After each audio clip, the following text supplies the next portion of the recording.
We're about to play you an interview we did with U.S. Ambassador to Israel, Mike Huckabee, 2 days ago in Israel. In general, it's never worth talking about the backstory behind an interview. It's kind of not the point. It makes it about the interviewer, not the person being interviewed. For one thing. For another, it's not that interesting most of the time. And for another, it's kind of off the record. You know, the other person hasn't consented to you telling the story. So in general, we don't do that. Who'd want to hear that? Let the interview speak for itself. But in this case, we want to tell you just a few things about how this interview came about because they are pretty interesting, revealing, and now weirdly relevant, apparently. So this interview with Mike Huckabee came about a couple of weeks ago on Twitter. One of our producers showed me. He said something to the effect of, "You're talking to Middle Eastern Christians, Tucker Carlson. Maybe you should talk to me. Why don't you come do an interview?" And I paused for a minute. I've thought in the past about trying to interview Mike Huckabee, whom I've known for over 30 years and worked adjacent to at Fox. And I had mixed feelings about it, mostly because it's hard if you're me to interview Mike Huckabee because of just the personal affect. Mike Huckabee is jovial, comes off as friendly. He's a grandfather. When annoyed, I can be nasty in interviews. And so it takes a lot of self-control to interview someone like Mike Huckabee, not because I hate him, but because it's hard to ask him tough questions and not come off as a jerk, which I often am. So, but I thought in this case, yeah, I should definitely do this for a bunch of different reasons. Mainly, the United States is moving toward a big war, a real war with Iran, a regime change war. The biggest war we've had since the invasion of Iraq in the spring of 2003. And Israel is driving that. We are doing this at the behest, at the demand of the Israeli Prime Minister Benjamin Netanyahu. So it seems like now is the time for more Americans to understand the dynamic between the U.S. and Israel and to call attention to that. And for another, Huckabee's behavior in the last year in Jerusalem as the ambassador has been very, very striking. He famously had a meeting with the most damaging spy in American history. And why did he do that? He hadn't been asked by anybody up until 2 days ago, why did you do that? So I wanted to be able to ask him that. And so we accepted and then began the usual negotiations about when and where the interview would take place. And we were constrained because we weren't expecting this. We wanted to do it quickly, but we had tons of travel. So we threw them a date, them being the American embassy. We can do it on this date. And they were very accommodating. And then the question became, well, where do we do it? And maybe a Christian holy site. We said, we've got to get in and out really quick, got to be back to do a bunch of other interviews, but we've got this time frame. They said, well, why don't you do it at the U.S. Embassy? Or maybe we said that. Great, U.S. Embassy. So the U.S. Embassy is about an hour, 55 minutes from the big airport in Israel, Ben Gurion. So we said, okay, what about security? Now, at this time, the Israeli government, the prime minister included, were attacking me in this show. Netanyahu suggested I was a Nazi, for example. And so we thought, how about security? Obviously. Not because the Israeli government necessarily would do something bad, because there are a lot of people in Israel who think, because they've been told, that I'm an anti-Semite or a Nazi or want to kill Jews. It's kind of crazy overstatement. All untrue, obviously, but it would be good to have security. And I should say, having done interviews on 6 out of 7 continents over 35 years, I'm not very security conscious at all, never really feel uncomfortable, but this seemed like a prudent thing to do. So we were told by the embassy spokesman, no, we're not going to provide security. And so we said, okay, I guess we'll get private security. But could we get someone from the embassy to ride in the car with us from the airport to the interview? And we were told, no. Could we get what they call a control officer, just an American, with us, in an official capacity as an embassy employee with us? No, quote, for legal reasons, we can't do that. So I thought, well, that's very strange. And then they said, but instead, we're turning you over to the Ministry for Foreign Affairs, MFA, and they're going to arrange everything in Israel. Well, this was within 24 hours of the Deputy Foreign Minister, Sharon Haskell, releasing a video calling me an anti-Semite and an enemy of Israel. This was the person who the embassy was telling us was going to handle all of our travel. So it was at this point that I just called. I called the spokesman for the U.S. Embassy in Israel, and I said, okay, I'm an American citizen responding to an invitation from the American ambassador to Israel. And by the way, I'm the son of a U.S. ambassador, so I have some sense, I'm not an expert, obviously, but I have some sense of how this works. And I think that the U.S. ambassador has discretion to send somebody from his office to the airport to accompany someone in. I think that's right. And if it's not right, tell me what law you're talking about, what legal reason you're talking about that would prevent that. And now you're sending me over to a government official who's been calling me a Nazi? That's the person in charge of getting us to the embassy? Like, what is going on here? And the embassy spokesman, who's totally nice, said, well, this was the decision of someone called David Brownstein. He's the DCM, the number 2 guy in the embassy. And I said, well, put him on a text exchange. Like, what is going on here?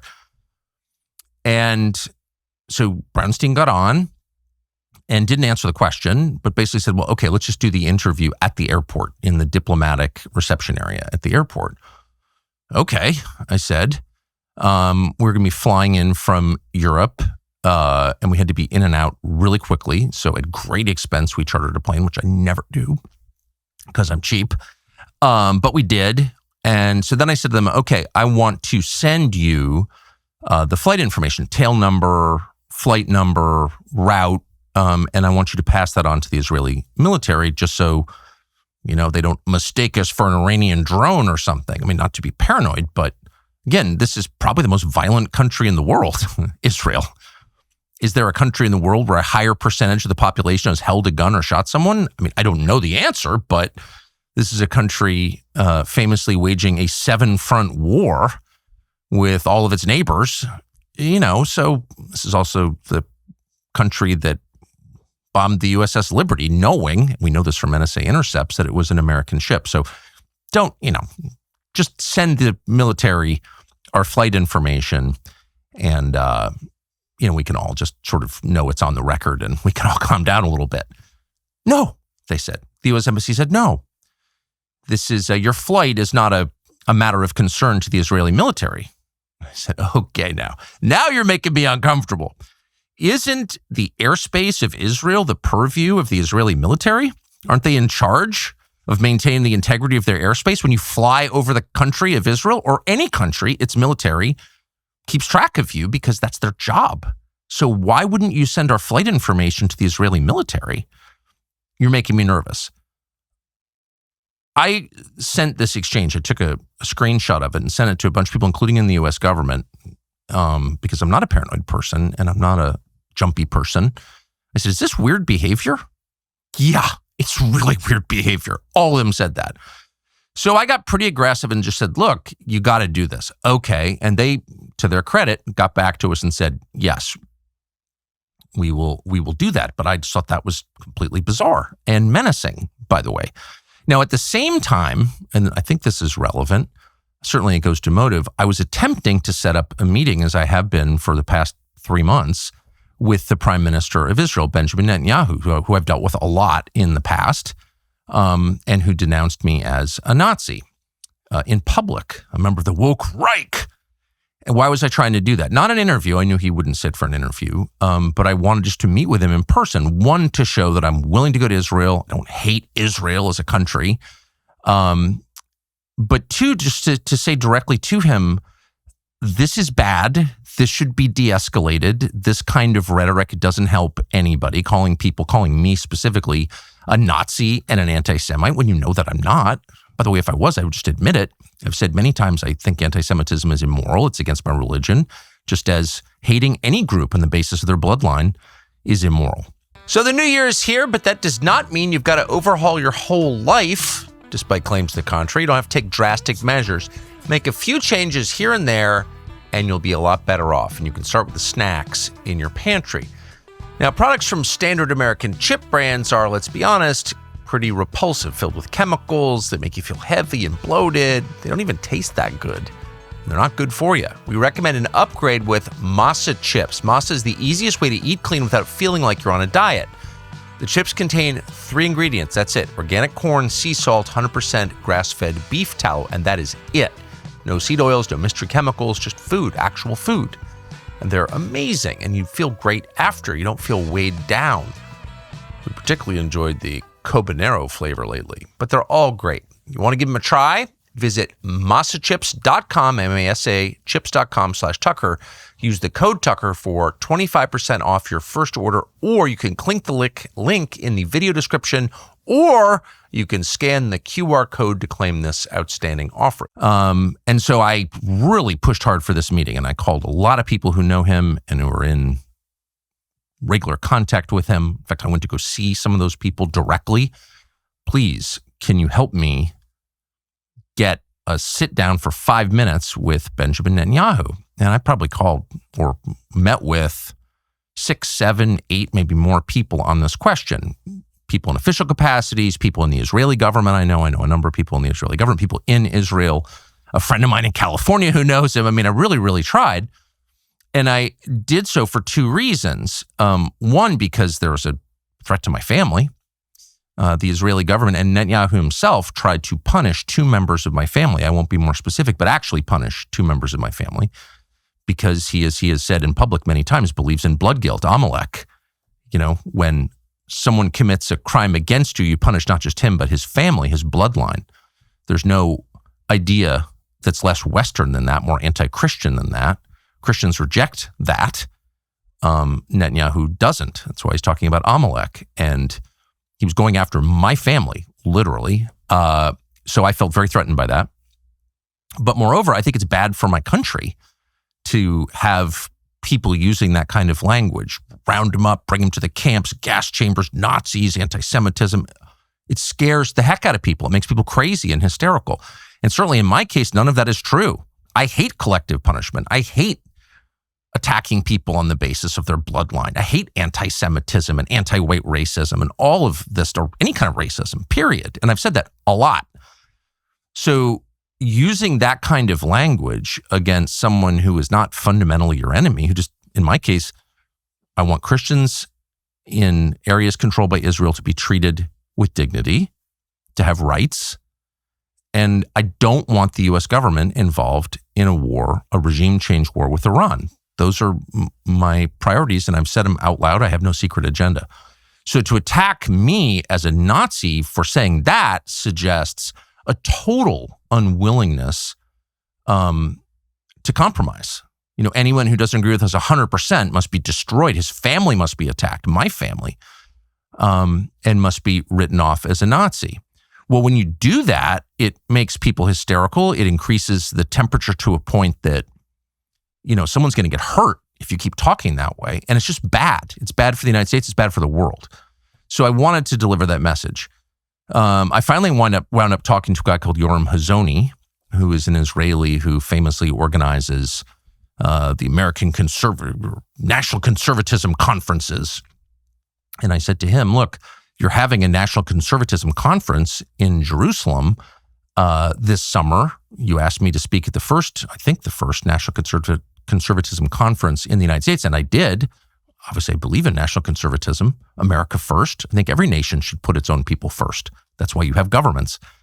And I would like to speak at this one. And moreover, I would like you to ask your friend Benjamin Netanyahu to meet with me. And we had this sort of long back and forth, and it was, no, you cannot speak at the National Conservatism Conference because you're an anti-Semite. No, I'm not, I said. Yes, you are, he said. And I said, well, I really would like to speak to Bibi to kind of de-escalate this. And he said, it would not be in his political interest to meet with you. That's almost verbatim what he said. Therefore, no. So then I realized, you know, you're dealing with people who are unreasonable, who are inflexible, who are in fact fanatical. And then add to that, of course, that my tax dollars are paying them. You know, it was all pretty distressing. So that was the backdrop behind our very brief and highly intense trip to Israel. So we show up on Wednesday, fly in from Europe, again at great expense, and show up at the diplomatic terminal at Ben Gurion Airport where this interview is going to take place, which is bizarre in itself. A filthy building. The windows are so dirty in the terminal you can't see out them barely. There's like exposed drywall. The whole thing is depressing and grim. There's litter outside. Like, what is this? This is the diplomatic terminal in Israel. I thought that was very strange. Having been in a lot of diplomatic terminals, I've never seen a rattier one. We go in, And Huckabee's there. And of course, he's totally friendly, as he always is. Very, very friendly guy and cheerful. And we sort of chat. And the whole place is filled with these guys in T-shirts, thuggish looking guys in T-shirts who are some kind of security. So we do the interview. You're about to watch it. It's very long, at 2.5 hours-ish. And I try my hardest to be friendly.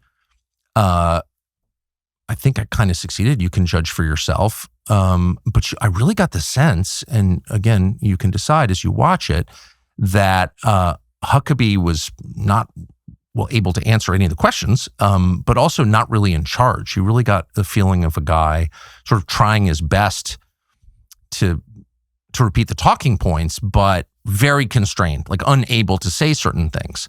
Not because those things might harm the interests of the U.S. government. He was happy to attack, for example, the U.S. military and say they're more brutal than the Israeli military. Okay. But unwilling to say certain things because they might reflect poorly on the Israeli government. And you sort of thinking about this for a second, you're like, wait, you're the U.S. ambassador. You're our representative to a foreign country. Why is your red line criticism of that country? Shouldn't you be representing us?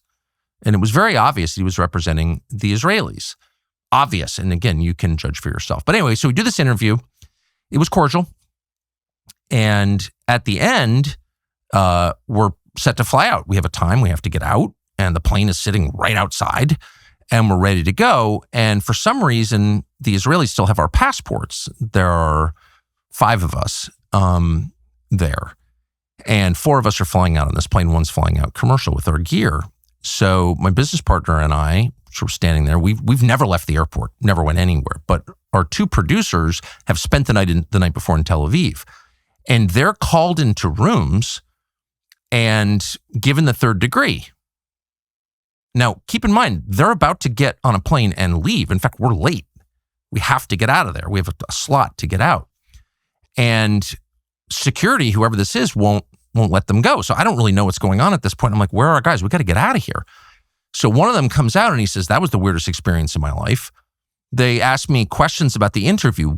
Who did you speak to? Keep in mind, this was like 8 feet from where we did the interview. Well, the U.S. ambassador. I'm like, Huckabee, what did you talk about? Why did you ask those questions? Was it a hostile interview? And of course, everything in the diplomatic terminal is taped. Everything in Israel is taped. It's a police state. It's a surveillance state, obviously. You go to Israel, they put software on your phone. Everybody knows this. Okay, they're constantly spying on you more than probably any other country. And so they know the answers to these questions. But they're asking my producer, like, where do you work? How many people work there? Do you go to the office? Where is the office? What are their names? They're doing like an intel op and a humiliation exercise on my producer. This isn't security. We're leaving right now. And they're holding his passport. The interrogator is holding the passport in his hand as he's asking these questions. So he's telling me this. And I said, this is the most outrageous thing I've ever heard. Huckabee's gone by this point. You're an American citizen who's just had a conversation with the U.S. ambassador and some thug is demanding details of that conversation? And I hope you didn't answer. And he's like, no, I didn't. I don't know what to say. Meanwhile, our last guy, the youngest man who was traveling with us, our last producer, is still in a room being questioned. So I pull over one of the guys and said, we got to get out of here. So I don't know what this is about. It's outrageous. And, there's nothing I can do about it at this point, but we got to go. And this woman comes up to me and says, look, let's just go. We're going to bring you to the plane and he'll come later. I said, no, it's my producer. He's being interrogated, asked totally over the top, fully inappropriate questions that have nothing to do with security at all. Pull up your website, show us your text exchanges with other people on your staff. What are your politics like? And again, what did you say to the U.S. ambassador and what did he say back to you? Those are not relevant questions if you're trying to keep your country secure. Those are intel questions. And they're over the top. And I said, I want this guy out now. Let's go. We got to go. And they said, no, just leave him here. We'll bring him to the plane later. Twice they told me that. Just leave your guy behind. No, I don't think so. So I was enraged by this. Get on the plane. We get a text from a reporter who somehow knew that this had happened. I have no idea how. I had no interest in publicizing it, actually. There was, a long trail that showed that the U.S. Embassy had been coordinating against us in a public relations battle before we even got there. They were leaking that we demanded to do it at the airport because we were afraid to go into Israel. We're cowards. Okay, we're cowards. Right. And so I just said to the reporter by text, they pulled my guys into a room, interrogating them. This is outrageous, et cetera, et cetera, et cetera. The interesting thing is I never heard from Huckabee or anybody to this moment from the U.S. Embassy about what security did to my producers. They didn't ask us. And instead, Huckabee went out and called me a liar. So it raises, again, the question, who exactly is Huckabee working for? We're American citizens in a foreign country. He's our ambassador. He represents our country. We pay his salary, but he's taking the side of the foreign government without even calling to say, hey, what happened to you at the airport? Did you get hassled? Did your guys get hassled? No. He just immediately repeats their lies without even consulting us. So, what are we looking at here? We're looking at the reality, which is if you're an American in Israel, you can be certain that your government will take the side of the Israeli government and not your side. And really, is that so different from the experience of Americans in the United States? Can you be sure that your government will take your side over the Israeli government? No, of course not. They will always take the Israeli government's side over yours. And that's the core problem. Even if you support a war with Iran, I think the most pressing issue for Americans is that we kill the Ayatollah or whatever. You still have a fair expectation that your government, because it is yours, you pay for it, it exists to serve you, and for no other reason, you have an expectation that your government will take your side against a foreign government. But the daily lived reality, the obvious truth, visible to every single American, is that's the opposite of reality. In fact, if you criticize Israel in your country, your government will work to censor you. If there's a standoff between you and Bibi, you know whose side your government's going to take, Bibi's side. That is not sustainable. That is too humiliating. It's too clearly an inversion of the natural order. Your government exists for you, not for a foreign government. But that's not how we live in this country or in Israel. So that's what we learned. And one last thing. The Israelis apparently went, probably with the help of Mike Huckabee, went to the surveillance tape inside the diplomatic terminal and pulled some clip. And they're, of course, getting all their little bots online to promote it, of me with my arm around somebody to show that actually I'm lying about what happened. That person was our driver who drove us from the plane to the terminal, a short drive. Very nice guy, good guy, Israeli guy. And right when we arrived, and he said, "Could I get a picture?" Of course. He's a nice man. So I just put my arm around him, took a picture. That's what that is.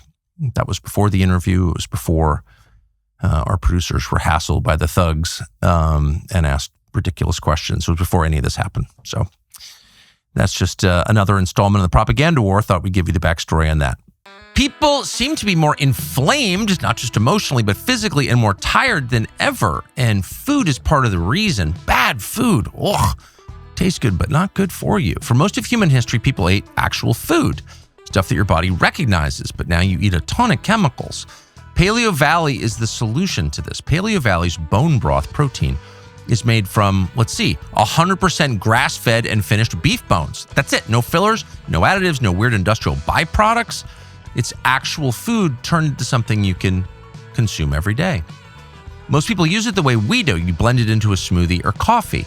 The chocolate flavor is top tier. It actually tastes awesome. They also have vanilla and salted caramel. Plus, they make a savory original turmeric ginger and an unflavored version you stir into soup, rice, or even just mix with hot water and drink like bone broth. You could do any of those things or all of them. Americans use Paleo Valley to support joints, digestion, recovery. Paleo Valley verifies sourcing and tests for pesticide, and that does matter. You don't want to drink pesticide, though you probably do inadvertently. If you want to add something genuinely useful to your diet, visit paleovalley.com and use the code Tucker for checkout. 20% off your first order if you do that. That's paleovalley.com, code Tucker for 20% off. So with that, here is our interview with Ambassador Mike Huckabee. I hope it's informative. Ambassador, thank you very much for having us, for inviting me. I was grateful to be invited. Well, thank you. I was grateful because I don't like all the name calling. I've engaged in some of it. I want to apologize for that. In general, I don't think people should be going immediately to motive, calling each other Nazis or anti-Semites. I said I hate the Christian Zionists. I lost control of myself. Of course I don't. I've apologized for that. I have problems with my anger, and so I just want to apologize to you since you are a Christian Zionist. You and I have known each other for over 30 years. Over 30 years. That is totally true. Back when you were in Little Rock. So yes. You know, the newspaper. It's why I wanted us to have a conversation, talk to each other and not about each other. And I appreciate very much your coming here to. Of course. And I'm only staying a couple hours, unfortunately, because I kind of shoehorned this in, but I hope that I will be back soon. And I hope that I can come back soon because I actually like, despite what you may hear, I actually like the country. I've been here a lot. And there are a lot of things I love about it. And I want to talk to people in it for like a week. Good. And get a better sense of it. So I want to ask you, everyone I've talked to in preparation for this has said the same thing. Jonathan Pollard, I'm just going to throw the name to you and have you explain. No, I'm glad you asked. You know, of course. Interestingly, there's been a lot of things about it. You're the first person who has asked me about it, which I find amazing. So I'm glad you did. Really? Yeah, the very first Good. person. Well, it's better to hear it. Sure. I met Jonathan Pollard 2 times. Once I was making a speech in Jerusalem. This has been a few years ago. His wife was still alive at the time, and he was there. And someone introduced me to him and his wife. I said hello to them. That was it. Hi. Nice to meet Esther, his wife, and that was it. I went and made my speech, and I left. Later, his wife passed away here in Israel. And I sent him a note and just said, I'm sorry to hear about your wife. I remember meeting her at the hotel and sorry to hear it. He then asked, could he come and see me? He wanted to come and thank me for being kind to him. He came to the embassy. I think we met for maybe 30 minutes. We had a nice, pleasant visit. The funny thing was the New York Times reported that it was a secret meeting. Tucker, if you've ever been to the U.S. Embassy, you would know there's no such thing as a secret meeting at the U.S. Embassy. Sure. There are cameras everywhere. You walk through Marines, you walk through security, you walk through the front office, and there's a dozen or more people that are going to check you out when you come. And before you get there, you're going to have to give us your passport information. You're going to have to be vetted and screened and all of this stuff. So the idea that it was secret was ludicrous. The whole idea is, look, Jonathan Pollard did something that was terribly wrong. He sold secrets. He shouldn't have done it. He was sentenced to 30 years in prison and spent 30, actually was, I think he was sentenced to maybe more than 30 years, but he spent 30 years in prison. Most people convicted of something similar, which was one count, I believe, would have spent 2 to 4, but he spent 30. I don't have a problem with him spending 30 because I think what he did was despicable. I'm not defending anything about what he did. But even people like the former director of the CIA, a number of other senators on the Senate Foreign Relations of the Senate Intel Committee said that he should be allowed to leave and move to Israel if he wanted to. So it, to me, was not as big a deal that I had this basically courtesy meeting. He wanted to thank me for being nice to him when his wife died. That's pretty much the story. You advocated for his release when you ran for, I remember it, in 2011, long before he had served 30 years. And I agree with you that there are a lot of people languishing in prison, in our country and in this country, and many countries, for longer periods than they deserve. And I think it's a Christian impulse to want to see them free. But this was the greatest traitor in modern American history, who sold our battle plans against the Soviet Union, our main enemy in the Cold War, to the Israeli government, which, according to our Reagan CIA director, Bill Casey, then gave them to the Soviet Union. So this was the most profound betrayal of the United States in my lifetime. Why advocate for that guy's release before he serves his full sentence? If that were the case in 2011, it would have been because I had a number of friends that suggested that he had more than served time, and he didn't want to live in the U.S. anymore. He wanted to live in Israel. And but my association with him, again, I had never met him until I met him in Jerusalem at a hotel. That was the first time I had ever encountered him. I'm friends with 1 million bad people, or I've talked to 1 million bad people. I'm sitting here with you. I mean, come on. I mean, Jesus ain't with tax collectors. So trust me, do not judge people who are friends or know or enjoy the company of immoral people, because it's not an endorsement of their immoral behavior. Pollard is different. I think once you become U.S. ambassador, the representative of the President of the United States in the United States of America in a foreign country, and then you invite not only the most damaging betrayer in our lifetimes, but also a guy who continues to advocate for betrayal. So he gave an interview, as I know you know, in 2021 to Israeli media, in which he said, I would encourage Jewish Americans with security clearances to spy for Mossad against their own country, the United States, because, and I'm pretty much quoting him, all Jews should have dual loyalty. That's not repentance. That's not someone who feels bad about what he did. That's someone who's encouraging American Jews to betray their country. That's pretty heavy, don't you think? Oh, I do. And I disagree with that wholeheartedly. I think, let's remember, it was President Trump who probably facilitated his departure. And I'm certainly supportive of President Trump. I think you are. And Pollard's not. He called him a madman after your meeting. That's why I say Pollard is not, for me, the real issue. It was the fact that he did something that was despicable. I'm not denying that. Of course he did.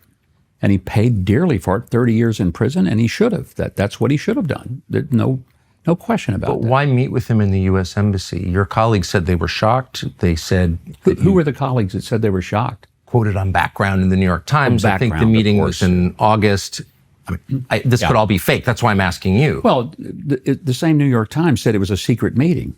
And I'm telling you, there's no such thing as a secret meeting in the U.S. Embassy. Do you see why the U.S. ambassador hosting a convicted betrayer of his own country who's encouraging Americans to continue to betray their country would seem shocking?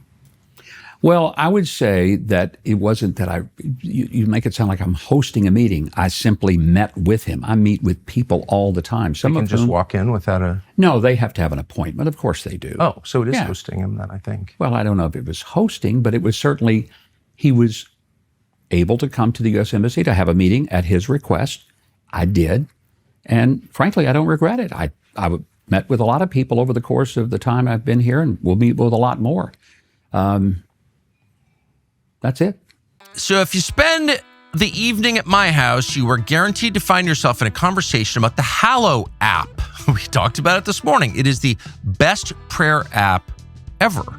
This Lent, Hallow's Pray 40 Challenge invites users to step out of the noise of everyday life and dive into something much deeper, the parable of the prodigal son.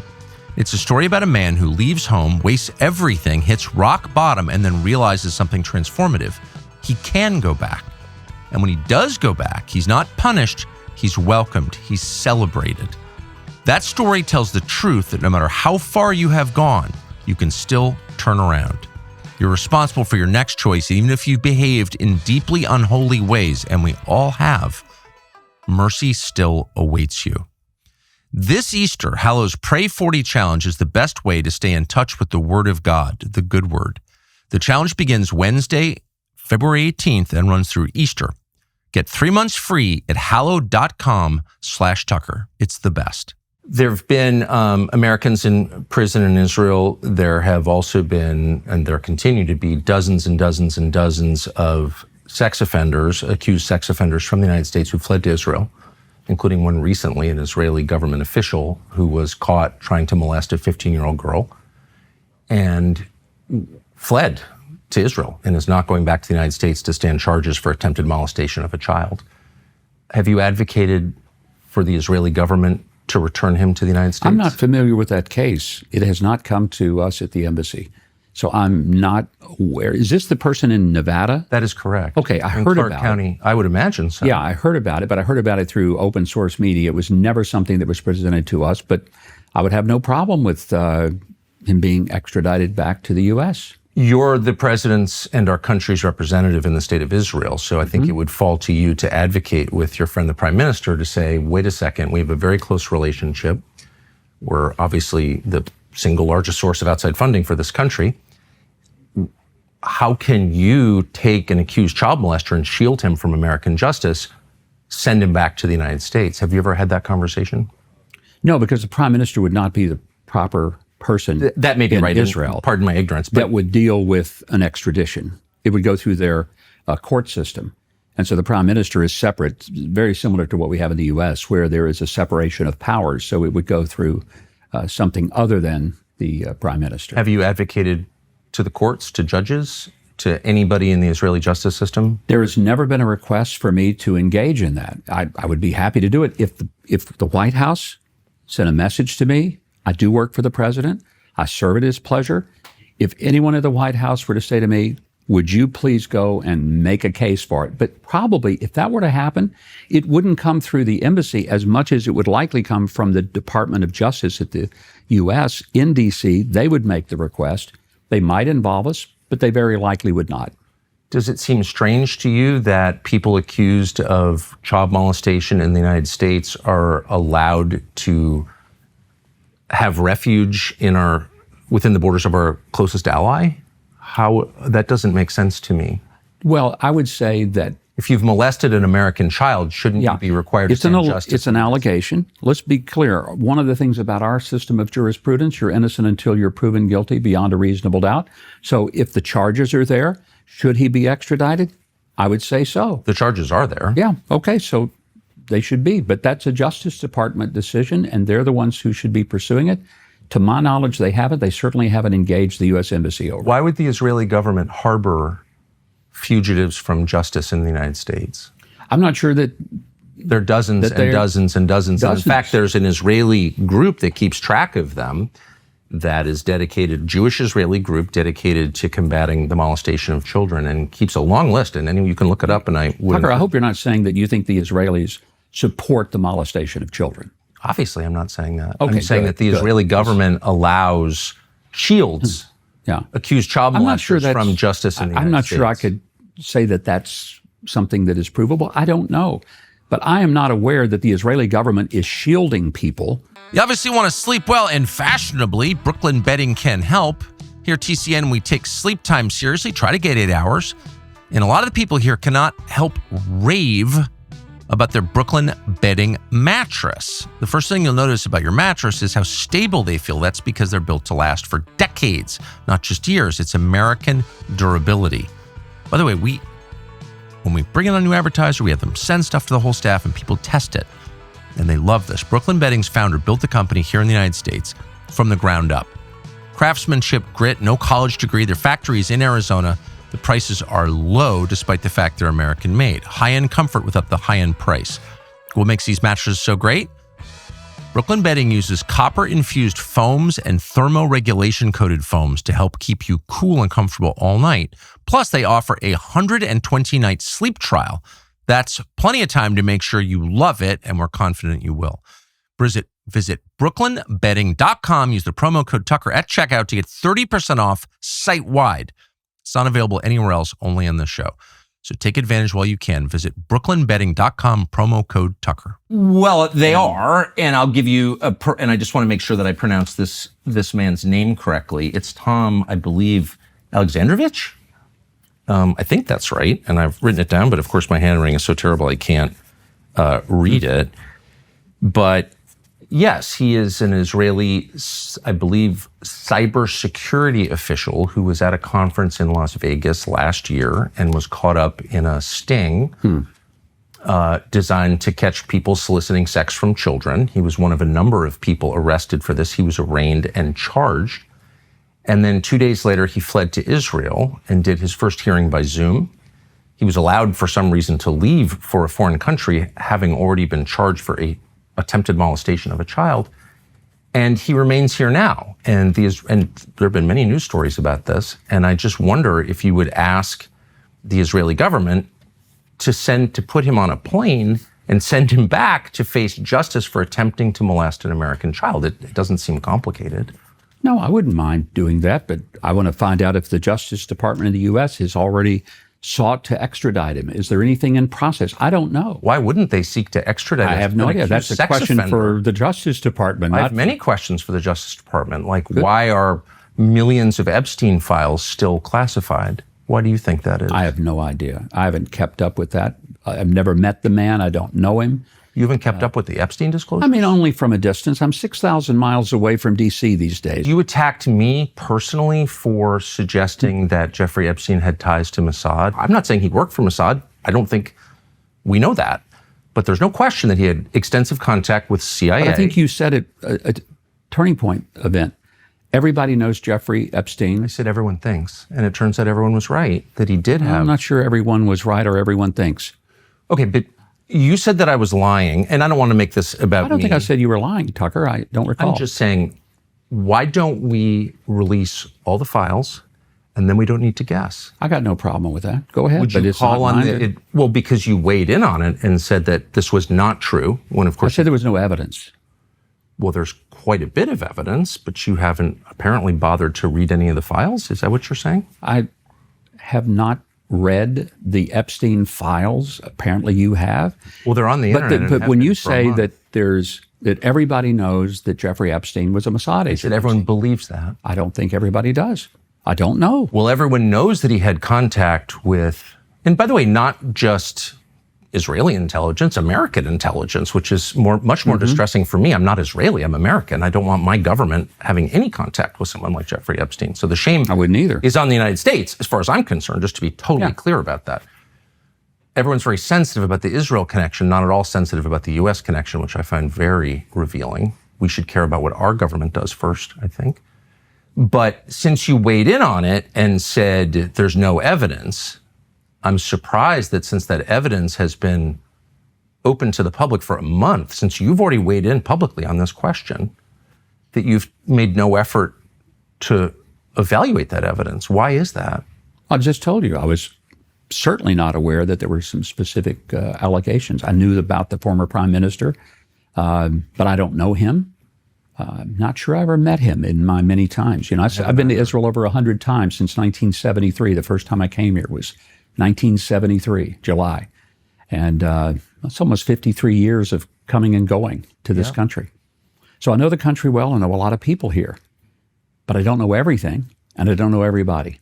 But I do a lot of people. Of course, no, and I can see your love for it, and I think that's great. But I'm talking about the U.S. government and its responsibility to, there's a lot of complaint about conspiracy theories and everyone, he's a hater. Everyone's assigning motive. But there's a way to end these conversations very quickly with facts. And I'm highly confused by... Have you brought this up to the president? No, I don't work for him. I've said this many times. I know you don't work for him, but you go to the White House and you see people there. You and J.D. Vance are very good friends. So have you brought this up to them? Because I have brought this up in public many times. It's not on my portfolio, but apparently it's very strongly on your mind. And I'm child just thinking you should molestation is a significant concern for me. Well, it should be for everybody.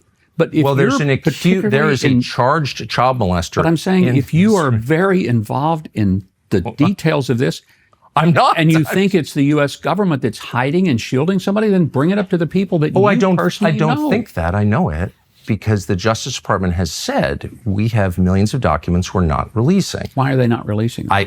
I'm asking you as a U.S. government official what the answer might be. A government official at the embassy in Jerusalem that has not one thing to do with the Justice Department and what they're investigating on any given day. Again, unless it involves... And I don't want to argue or talk in circles, but you were the one who brought it up and said it's absolutely not true. I was only responding to what I heard you say. Okay, but now that you know there's evidence and we can settle this debate, you haven't looked at the evidence, and you're not pushing for the release of the total corpus of evidence. And I'm confused because I want to believe that your goal is to get to the truth, and the fastest way to do that is by releasing the evidence. Don't you think? You suggest that I can release the evidence? I'm suggesting that you could call for it right now. Well, fine, call for it. Let's have it all open. I thought it was being all opened up for everything I Once it's open, I hope you'll read it, because it's really interesting, and then it puts to rest a lot of the debate, and it ends the name calling, because we can say, here it is right there. And we don't have to call people names. We can just assess the documents. Let me ask you. But you bring it up. I hope you will bring it up to people at the White House. That I'm bringing it up right now. I'm bringing it up now, and I'm asking. I just want to say this one last time. As the U.S. ambassador to Israel, I hope that you will make a formal request to the Israeli government to send every accused sex offender in this country back to the United States to face justice. And I don't understand why that hasn't been done. I'm confused. Well, we'll try to clear up all the confusion that we have. Well, if someone's been accused of trying to molest a child, I think it's... Then certainly, and I'll check with the Justice Department, because it is a DOJ issue, and it would be handled through DOJ, the U.S., to the court systems in Israel. That's how it would be handled. But the first step is the Israeli government saying, yes, we will allow you to extradite this person back. The person is being shielded by the government. That's why the person's here. That's why he fled here, so he wouldn't have to stand trial for trying to molest a child. I want to get to as I said at the outset, I said something awful that I regret that my wife barked at me about. I lashed out at Christian Zionists and evangelicals, and I just want to say again that I'm sorry. I've always liked them because they're pro-life and they're also really nice people. So for the third time, I'm sorry that I said that. I think part of my problem was I don't understand the theology, and you are not a fake Baptist minister. You're an actual minister. You had a church for many years. You're an actual theologian. So, and I mean this with sincerity, I hear people say, those who bless Israel will be blessed. I know it's a reference to Genesis. I don't understand the connection between that concept and modern Israel and the geopolitical world. And so I'm going to stand back and ask let's first define, because, from my days as a debater in high school and college, one of the things I knew, you didn't start the debate till you defined the terms. Amen. Let's define the terms. Thank you. What is, Thank you. What is a Christian Zionist? Okay. What does that mean to you? What does it mean? I don't know. It's the people who call me a Nazi for asking what Israel means. I mean, that's kind of I don't even know. But here's the point. If you say a Christian Zionist is a person who has a brain virus and is guilty of heresy, that's a pretty big charge. I know. I shouldn't have made it. I made it out of anger and ignorance. So, and I'm Christian, I think we can agree, is somebody who follows Jesus Christ. Exactly. Has a personal relationship with Jesus Christ, believes in his death, burial, resurrection, has repented of one's sins, and have accepted him as one's Savior. Would that be fair? Amen. Christian. Define that. Zionist. A Zionist simply means a person who believes that the Jewish people have a right to have a homeland where they have security and safety. That you believe that the Jews have a right to live in Israel. Do you believe that Jews have a right to live in Israel? That would be a Zionist. That's all a Zionist is. I have a million questions about what all of those terms mean. Yeah. But conceptually, I wish Israel no harm. I don't want to see them You want them to have a place where they can live with safety and security? So I saw this recently in an extremely telling exchange between the lieutenant governor of Texas, who I know and I've always liked, and a woman I don't know, never met, who's on the Religious Liberty Commission or something. And she said, I'm a Catholic, but I'm not a Zionist. And they had this ferocious exchange. And he kept saying, and everyone on the panel seemed to keep saying, you have to believe in Israel's right to exist, which I've never kind of questioned, just for the record, but it did raise two questions I think are really important, and I hope you'll answer them. One is, where does that right come from? I would say it comes from, essentially, you could say it comes from the Bible. I would say that it does. But it comes also from a long iteration of historical precedents going to the Balfour Declaration of 1917. It comes from the League of Nations 1927. It comes from the United Nations 1947, right. The Declaration of independence of the Israel state in May of 1948. They were immediately attacked. They won the war. They were attacked again in 1956. They won the war. They were attacked again in 1967 by 5 countries. They won the war. They were attacked again in 1973 in the Yom Kippur War. They won the war. The point is, does Israel have a right to exist? They also had wars in 1982 in Lebanon. They've had the intifadas, 2 of those. They've had Lebanon war again in 06. I was there. No, I'm very familiar with the modern history of the state. Okay. Pretty familiar, I think. And I've been But a here. Zionist simply means somebody who believes that Israel has a right to exist. Now, the question is, do you believe Israel has a right to exist? I guess. I mean, I want You Israel guess? to exist. Well, no, but I want to know what that means. So, like, do other countries have a right to exist? Well, they do exist. Do they have a right to exist? You keep saying Israel has a right to exist, and I want to know what other countries They have a right. legal right because every international body in the last 100 years has said the Jewish people have a right I to understand. their You explained indigenous it, but homeland. my question so that's a is, legal right. what Do other- they have a biblical right? I would say that yes, but you may say they don't. I don't know. I'm actually Okay. sincerely interested in finding out what you mean by a biblical right. But first, to the legal right, does any other country on the planet have the same right that Israel has to exist? Well, you could say, does Jordan have a right to exist? When it was Transjordan and the Brits came and divided up the Middle East and they gave some land to Jordanians and they gave some land to the Saudis and they gave some land to various Middle Eastern countries, and it was all carved up. And the French gave Lebanon its right to exist. Do they have a right to exist? Do they? Well, why not? Okay. So that's my. So Yeah. every Does country. the U.S. have a right to exist? I'm asking you. Okay, and I'm telling you, I think the U.S. has a right to exist. Okay. We came here, but we came there. We're in Israel now talking.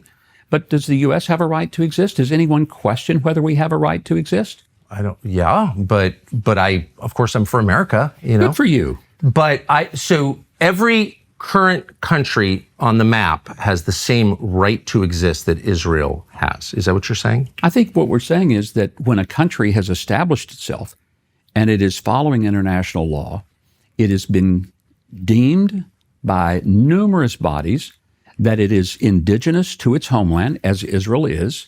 This is its homeland. It goes back 3,800 years to the time of Abraham.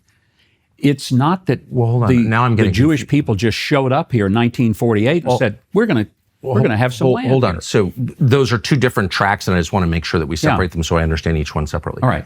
So you're saying there's the modern legal framework, and so you said a country that abides by international law has a right to exist. I would say that that is a part of its existence. Would the inverse be true that a country that does not abide by international law forfeits its right to exist? Not necessarily if it has the capacity to stay and make its case known. But there have been Jewish people in this land, but that's a in this separate- very land, for 3,800 years. Okay. So, but you're saying as the modern nation state with borders and a military and a Knesset and just all the kind of trappings of a modern country, all of which I support, that country has, every country on the planet has the same right as Israel to exist because it does exist. Is that what you're saying? I'm just trying to understand the concept here. Well, I think what we're trying to get to is Christian Zionism, and you've taken this way off the road I don't here. know that I have. I don't Yeah. mean to. Christian Zionism is a separate thing, but I just keep hearing people say Zionism is the belief That's that the fundamental argument that's going on. Does Israel have a right to live in their indigenous, ancient, historical land, a land that has been affirmed throughout international organizations, a land that has direct ties to the Jewish people? I just want to know if this is a universal principle. I guess that's Yeah. what I'm getting at, because if it's not, then it's meaningless to me, because as a Christian, I believe in universal principles. Something is right for everyone or it's wrong for everyone. If the we Jews don't didn't- believe in special cases. But here's the I don't question. think. If the Jews didn't have this land, would the Jews have a right to any land? I don't know. I'm not attacking the Jews. I'm asking if this applies to every people in every nation. Does every nation have the same right to its own homeland, to its own physical land that you say Israel does? I feel like we're in a rabbit hole here. No, I think it's a very straightforward question. No, but- does that right extend to other countries other than Israel? But the most important thing that is going on in our culture right now is whether or not the people that are yelling in the streets from the river to the sea, whether that's a legitimate point of view to say that there should not be a Jewish homeland. There should not be a Jewish You'll state. never hear me say period. that. I just want to No, know. I know you haven't said it, but that's the argument. It's one of the arguments going on globally. And the United States, excuse me, has a pretty narrow view, I would say, in our media culture, of what's happening around the world. There are plenty of countries having this debate. Stonehenge is a lot older than the first temple in Israel. And it was built by the same people who live there now. It's the same people. And they are being pushed off their island and outnumbered by people from other places. And so in Great Britain, in Ireland, which is also a country with a nation of people, a race, if you will, that is being displaced, replaced. Who are they being replaced by? Immigrants. Okay. From other places. I just wanted to clarify because I was one of the... Well, just as a demographic matter, it's just like you can look at the numbers. It's not controversial. Just look at the numbers. There'll be a minority in their country. And their people have been there longer than Jews have been in Israel. Yeah. And so they're having this debate too. That's all I'm saying. And lots of places are having this debate. Sure. So does that principle apply to everyone, or is it specific just to Israel? I think it applies specifically to Israel. It applies to anyone who can prove that they have some connection to the land and connection to the history and connection to international law. But Israel, I think, does have an bringing extraordinary... up international law? So if, again... Well, no, but let me finish this, Tucker, because here's the point. We're talking about Christian Zionism. The idea that as a Christian, I believe in both the Old and the New Testament. Why wouldn't I? I'm a person of the book. There are 80 million evangelical Christians in the United States. What makes us who we are is our adherence to the Scripture, our belief that the Bible, all of it, not part of it, but all of it, is the Word of the living God. Yeah. So if I believe in the Old and the New Testament, I do believe that there is a very specific call to the Jewish people that started with Abraham, and he called them out of what is now modern-day Iraq, said, "Come where I send you." He came. This is the land. Genesis 12:3. He says, "I will bless those who bless you, curse those who curse you."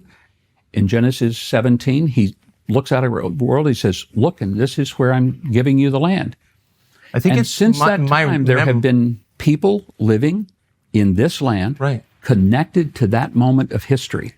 So there is a historical connection that is unbroken. You've said that, and I want to ask you what that means a little more specifically, if that's okay. But first, let me just say that you could say the same thing of Britons who've been there in their land longer. Is anyone trying to tell the Brits they can't live there anymore?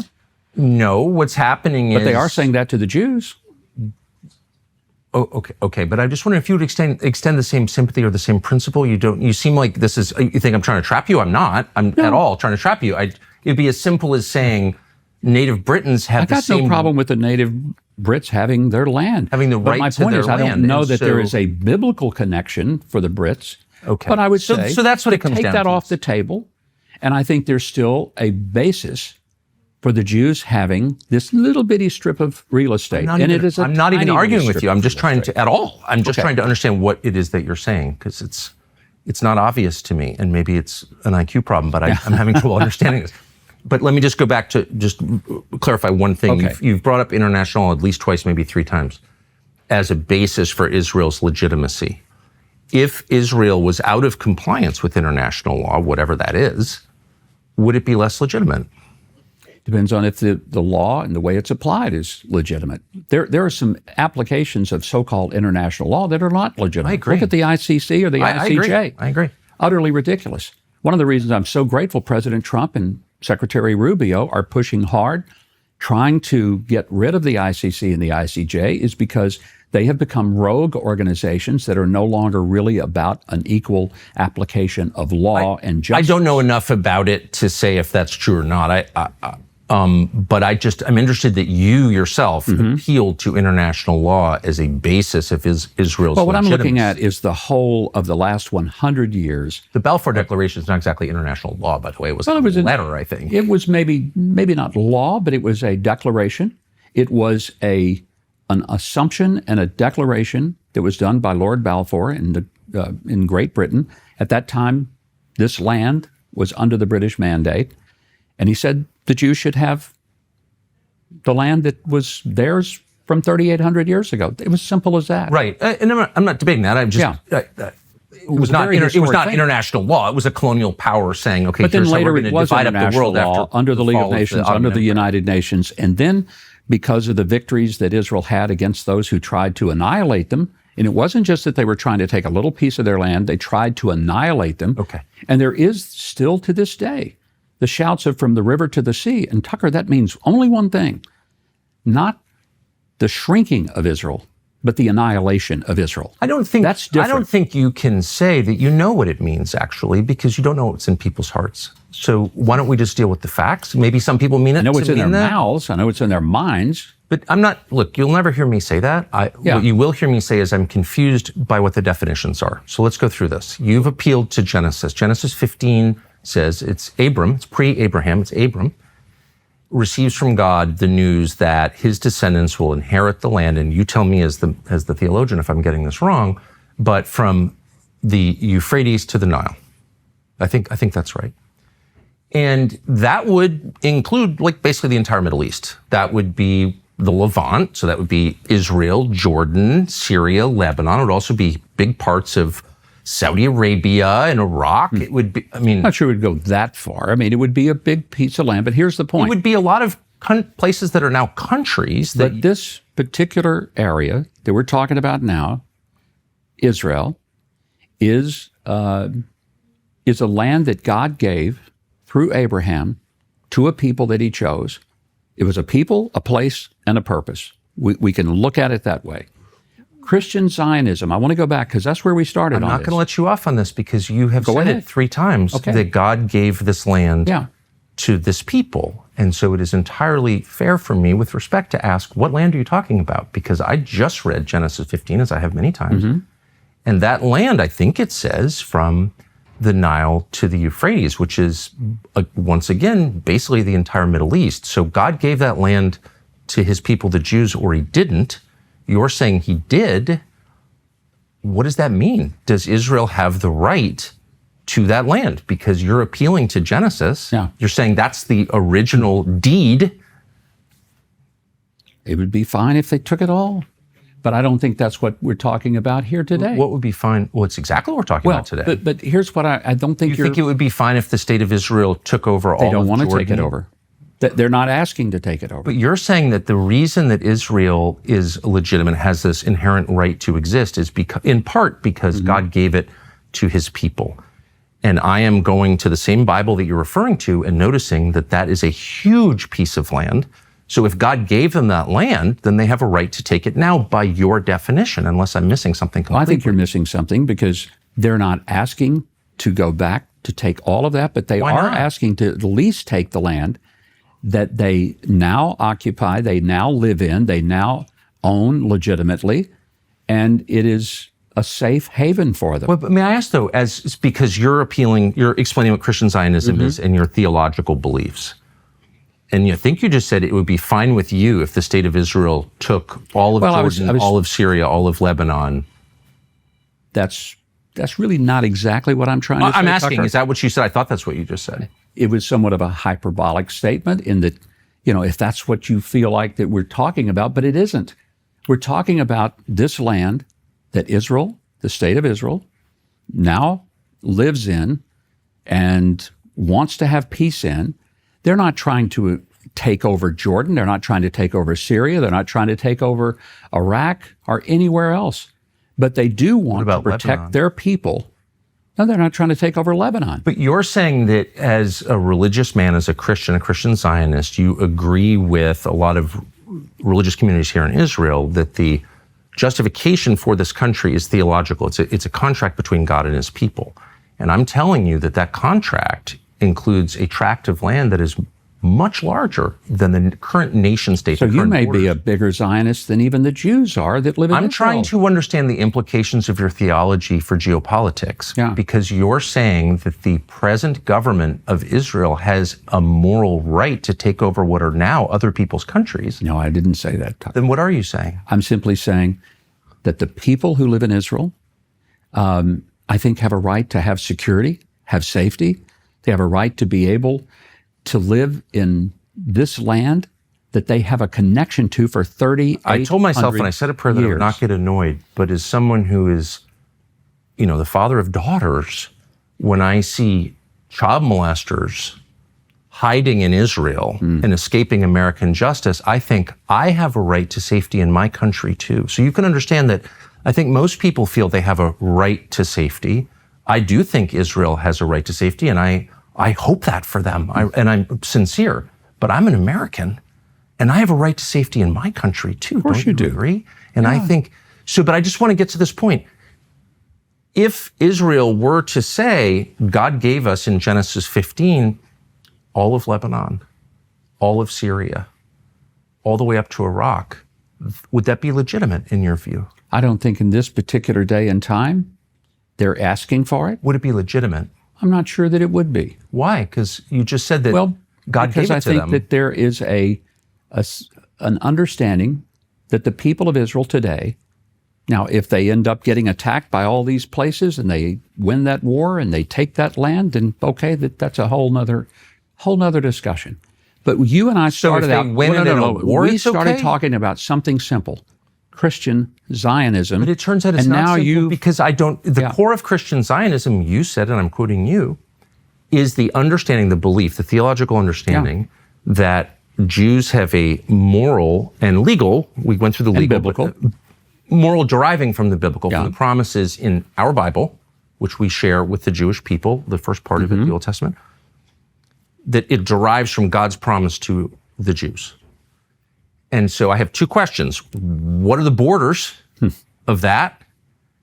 And who are those people in 2026? And you're not the first person I've asked, but you're the most reasonable, most gentle, most theologically informed person. So I'm really hoping for an answer. Yeah. The first question was the borders. I can't get an answer. Yeah. Those borders are. So I'm going to give up. But the second question is every bit as pressing, which is who are the people?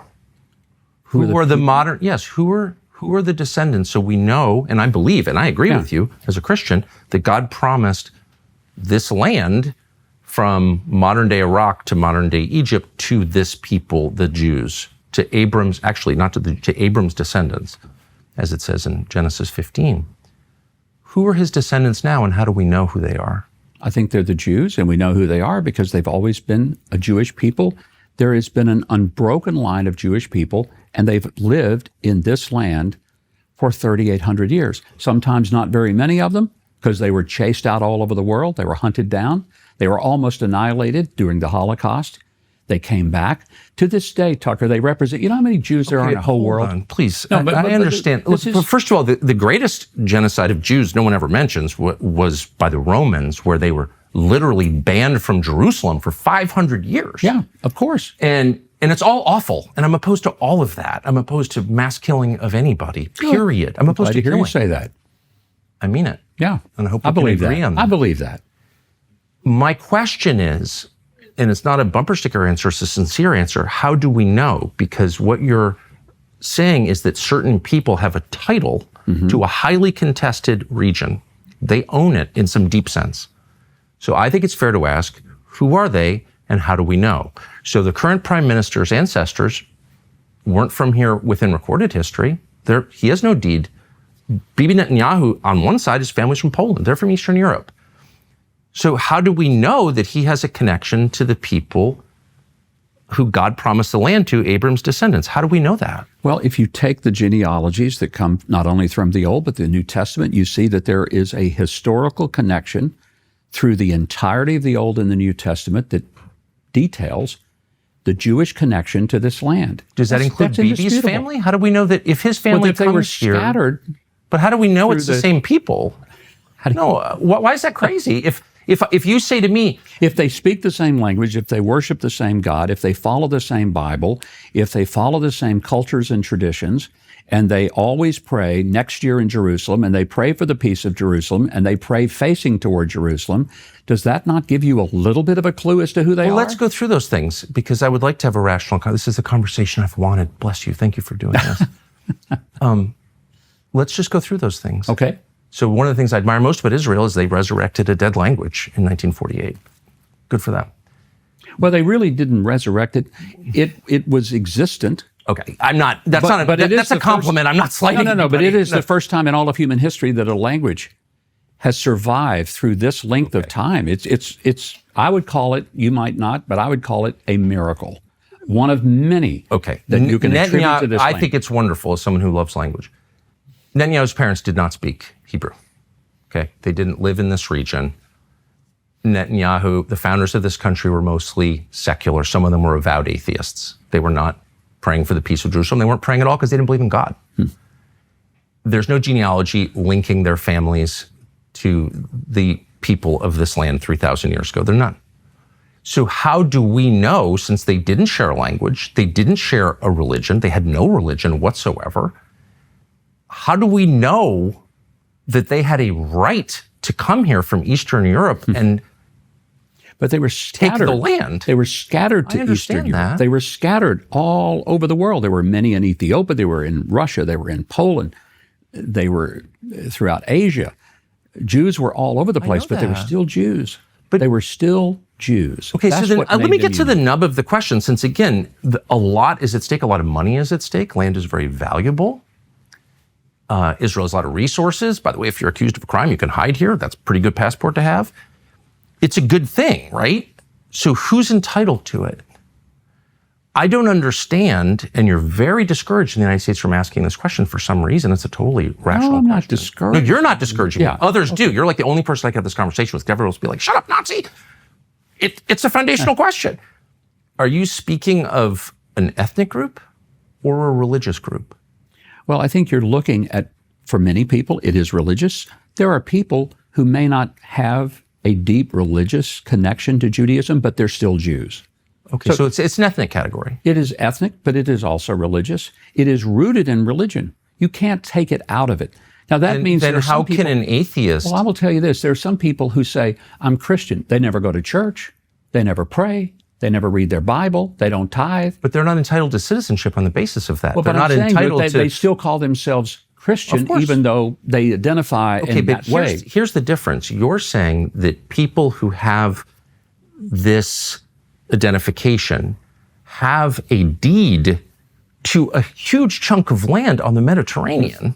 Okay, so there's, it's a right. You keep telling me it's a right, and so it's totally fair to say if you come to my house and say I've got the title to your house, I get to ask, may I see it? Where'd you get it? And that's exactly what happened here. People from Europe, Eastern Europe, came here, in a lot of cases atheists, and kicked out a lot of people they who lived bought here. land. Well, but They did not just throw people out. They bought a lot of land. There's no They question did about buy that. a lot of land. But they The also whole in idea of Zionist 1948 movement kicked out a lot of people. in the war. Well, it was a war. I agree. Yeah. I'm not Yeah. want to Okay. relitigate the history. I'm just saying it's a fact. Okay. Including a lot of Christians. A lot of Christians wound up fleeing, and they lost their homes, and they've never been allowed back. And all of this was justified on the basis of this identity that is the ticket to the right that you keep referring to. So my question is very simple. I'm going to wait patiently for an answer. Does this right derive from religious affiliation or from genetics? And I would say it's both. But I would also say that when you said the Christians were kicked out, Tucker, Christianity is growing in Israel. Okay, but And there is a big lie that goes out there. But no, let me finish this because I keep hearing that Right. Christians are really not treated well in Israel. That's a lie. well, there are lots It of is a different. lie. There are lots of different. There were 34,000 Christians in Israel in 1948. There are 184,000 Christians here today. and by Israel, what are you counting? You talking about the land? What territory are you counting? You're I'm talking counting about Israel proper? Or are you counting Talking about Israel the West proper. Bank as well and Gaza? I mean, what do you when you say Israel? Those numbers apply to what landmass? It would be in Israel proper. Okay. There are 184,000. Now, I'll tell you where Christians are not doing very well. They're not doing very well in the Muslim-controlled countries. There's almost no Christians in Qatar, for example, except those who live in the Christian ghetto, who are the service workers. I'm You sorry. can't Look, pray. I don't want to argue with you. There are many more Christians in Qatar than there are in Israel. That's not true. What it actually is true. And I refer you to Wikipedia, Mr. Ambassador. Wikipedia, I refer you to the government of Qatar, the government of Israel. These are knowable facts. I'm in Jordan, by the way, numbers are down. In Syria, the numbers are down. In I'm Lebanon, just the saying, numbers are down. there I'm just are telling you that about twice as many Christians. but they live in hold the on. enclave. They are not native Qataris. Okay, we're mixing so many different categories Yeah. here. I'm just saying I get things wrong all the time. You've just gotten something wrong, and I think it's important to acknowledge it. There are many more Christians in Qatar than there are in Israel. Fact. How many? Now you caught me. I don't know. I can look at my phone, but I was just there, and there are many more. Like whatever. But I just want to get to the point that forms the basis of this whole conversation, which is who has a right to the land. Yeah. And you said it's a mixture of religion and ethnicity. Because as I noted, and you agree, many of the founders, maybe the majority of the founders of modern Israel, did not believe in God at all. So they were not religious Jews. They weren't religious at all. They were atheists. They said they were atheists. I believe them. So that suggests it's ethnic. But it's also true, as you well know, because there's a famous court case about this, that ethnic Jews who convert to Christianity do not have the right of return. That was settled by the Israeli Supreme Court. I'm very confused. So that would suggest it's not ethnicity, because you invalidate your Jewishness by converting to Christianity? There are a number of Messianic Jews who live in Israel. Okay. Who are here. I'm aware of It's a I'm aware of significant that number. But you're not contesting what I'm saying, because it's a very famous court case. The right of return has to do with your mother, your grandmother. It has to do with family it's ties. ethnic. There is a lot of, sure, ethnicity is a big part of the right of return. Great. To make aliyah, to come to Israel, to live here. Then if both of your parents are Jewish and you have an ethnic right to the land, you are one of Abram's descendants, but you convert to Christianity, how is it you don't have the right to return? I'm totally confused. But I know a number of people who have returned as Christians, but have Jewish history. Are and you Jewish ethnicity. saying that Jews who convert to Christianity have a right, a legal right to return? Because I know that they do. Whether, when you say, do they have a right to return? Do they prove? it's a legal category, as in any government, which is by their family history, their grandmother, their mother, and there are many aspects of that. I've read it. I think, but at this I know point, that it's these one are Jewish people who are grandparent. Christian, and they came here, made Aliyah. They had Jewish blood, Jewish history. They were Christian, Messianic, but they came here, and they were welcomed here. And they were given full legal rights here Absolutely. and a passport. Yeah. So clearly, it's not true that you invalidate your right of return by converting to Christianity. That's just false. I'm not aware of that. I know that there are a number of Christians here. I go to church with Christians every week here. Of course. And but there's do you have a right to come and say, I am an ethnic Jew, even though I practice Christianity, therefore I have every bit as much right to move into a settlement in the West Bank or into East Jerusalem or anywhere I want, Galilee, anywhere, because I'm returning to the land of my forefathers. I have a legal right in the state of Israel, even though I've converted to Christianity. You're saying that's true? I'm saying I know people who've done it. Now, can I tell you what the law specifically is? I'm not sure. Because Well, it's really I'm a Christian. significant. I don't have any Jewish roots, so therefore I cannot quote you the law. If you want me to do that, I'll look at it. Well, it really matters because you're saying, in fact, people in the United States are being called anti-Semites, a lot of them, including me, because they somehow don't believe that Israel has a right to this land. Do you think Israel has a right to this land? No, you haven't defined what the land is, and Well, you haven't defined who Israel is. So I said really don't know. It is the land they're living in now, the borders that they have. The borders are moving. The borders have moved in the last year. What do you mean the borders have moved? Well, they are the 1967 borders. I'm including, the East West Jerusalem and East Judea and Jerusalem. Samaria. What are the borders of Judea and Samaria? Well, you basically take the Jordan River, and it's west of the Jordan River to the Mediterranean Sea, to the Lebanon border. And Israel did have control of the Sinai. They gave that to Egypt. They had control of it. Right. They gave it away in 1979 in the peace agreement. But okay, So whatever you call it, the land that was taken from Jordan in 1967, you call it Judea and Samaria. There's a significance to that I don't fully understand. I'm not against it. I don't the really biblical know what it's the biblical. terms. 80% of the Bible happened in Judea and Samaria. But we've also established that the Bible gives Jews the right to occupy the land from the Nile to the Euphrates. So I'm very confused by why we've shrunk the land and why we're Israel has shrunk the land. They have made that decision. That's why they gave away Gaza. They gave away the Sinai. now's the part They've for given the away real a lot of question. things. Abram's descendants are the ones who have the right to have this land, correct? Yes. Okay. Why don't we do genetic testing on everybody in the land and find out who Abram's descendants are? It's really simple. We've cracked the human genome. We can do that. Why don't we do that? Would you be against doing that? I have no idea what that would prove. I mean, Really? maybe it would be. What do you mean? It would prove who Abram's descendants are and who has a right to live here and who doesn't, according to the theology that you yourself just explained. And so I'm very confused as to why we don't do that. If you believe the theology that you've just explained to me. Would we do that all over the world? Well, and everybody this is the only country in the world that you've said has this covenant with God, that this people have a moral and legal right to the land. What about And people who convert to Judaism? Would they have a right? Well, you've just said. I mean, that there are it's not converts to Judaism, so you just told they me, can make Aliyah. They may not have You've just DNA. told me that it doesn't matter.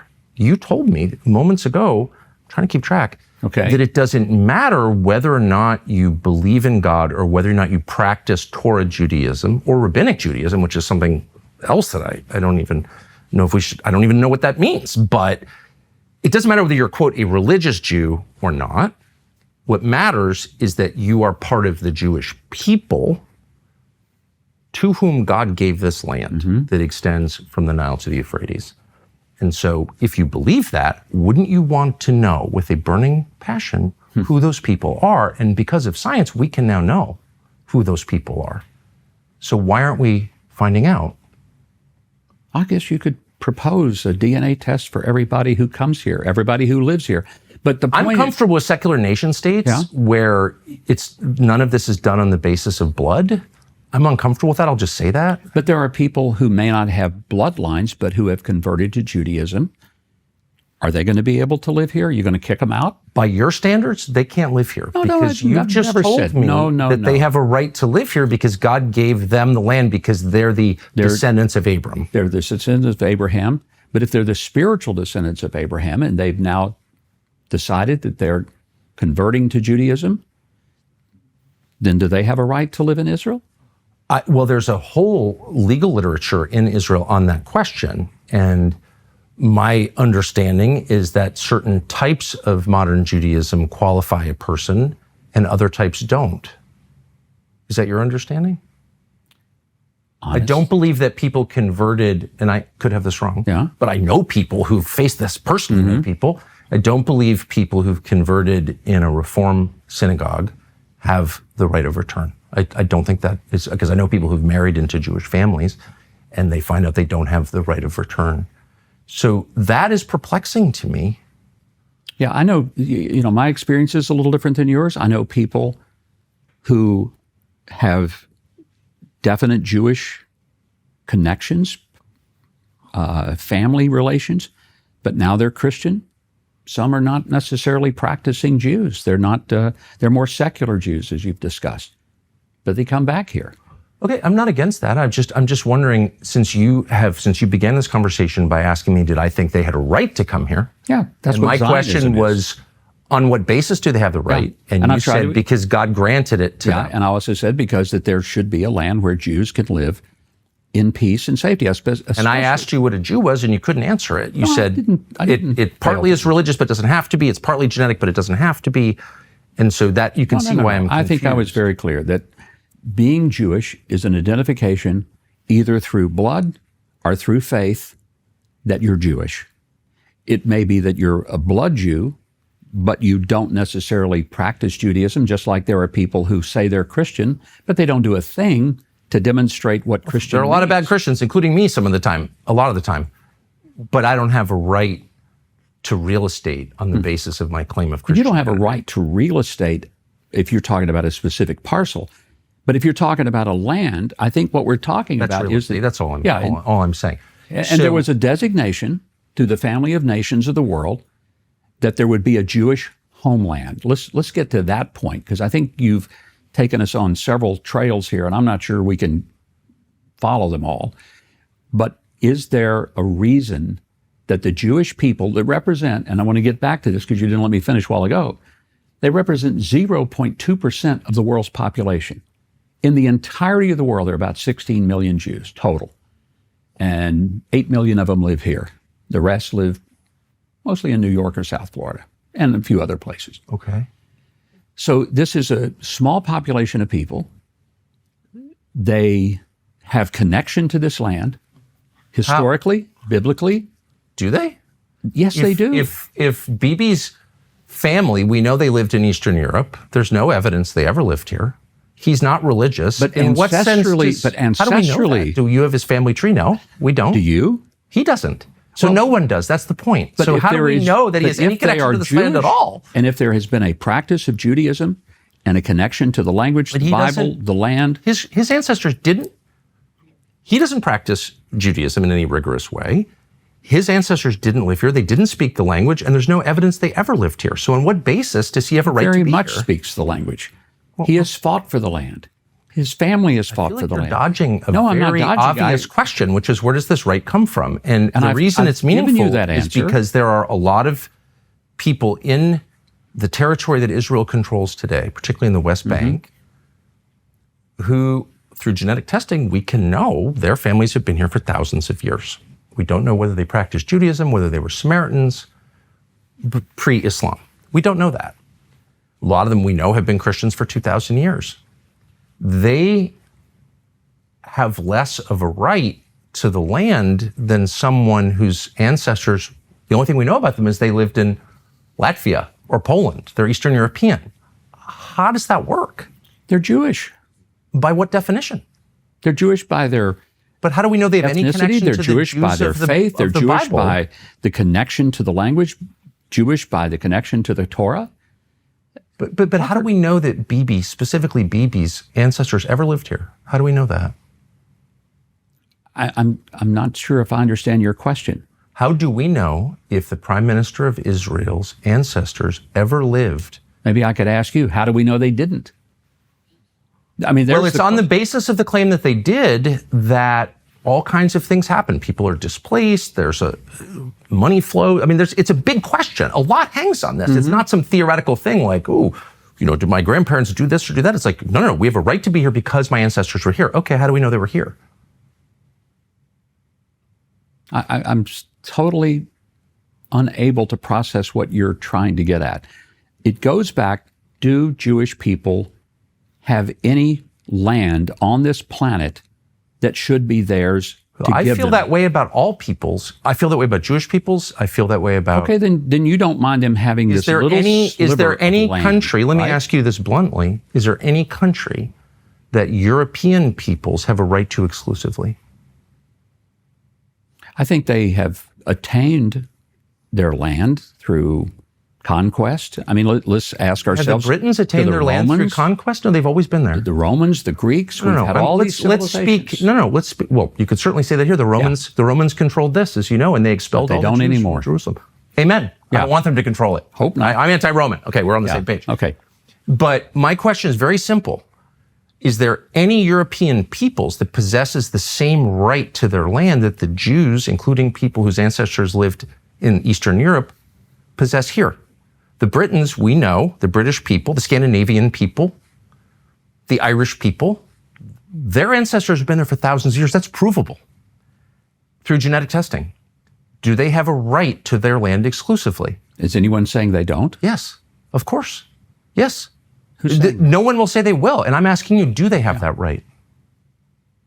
And I'm not sure what that question involves because no one is trying to force them out of their land, of their homes. But here, Hold on. you Let me have just, people. why won't you answer that question? Because I just did. So the Irish people have the same right to their land that the I don't know Jews that they have a to. biblical connection. Okay. But I'm a Bible believer. Okay. So that is But it's also important to me. it's also a principle, and that is, and you've said it 15 times. Sometimes people have land because they were able to attain it through war. They were able to obtain it when it was challenged. I understand that. There's all so- kinds of consequences, but Yeah. we can't say that about the the Irish. world borders Hold on. change all the time. Not actually, the borders of the island of England have Not not the- changed, not nor but the island of governance Ireland. does. Those are just two examples. So Yeah. you've got the indigenous people there. Do they have a moral right to that as their homeland? And I think they would probably say, yes, we do, because we have ancient What history do you to it. think? I've never thought about whether Now that I'm raising the question, and you've spent a lot of time thinking about the right of the Jewish people to their homeland, do the Irish have the same right to a homeland? as long as they can defend it, and as long as they, As long as they can defend it. But Tucker, here's the point. Wait a second. I'm telling you. Wait, hold on. Now you just flipped category. You're the minister here. Yeah, and I'm telling As you, long as they can defend it. And if they can't you're defend it, not they allowing lose me the to right. tell you that I think that what is very, very special here is that there is a biblical as well as an ethnic and a historical. So you can take any one, but if you add them all together, biblical, historical, and ethnic, you have a very strong case that the Jewish people are living in a land that is indigenous to them, that has been their historic homeland for 3,800 years. You can repeat it as And you can as also often as look in you the want. archaeology, the stones cry out. Okay. Have you been to the city of David, for example? have. Oh, Okay. yeah. So you know then that And I love when it. it's an amazing place. agree. It may be the greatest archaeological discovery in all of history because great. it's stunning.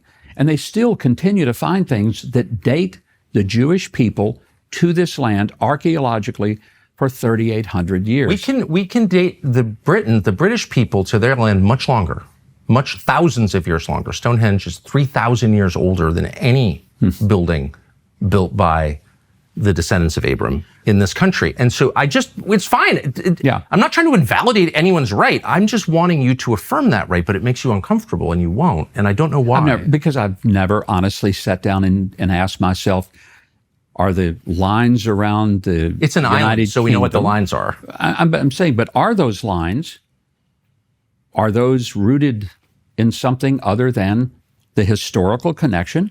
Well, great, then they should have it. But And that's they have a question. right to have it. But then you said if they can defend it, and if they can't defend it, they lose the right.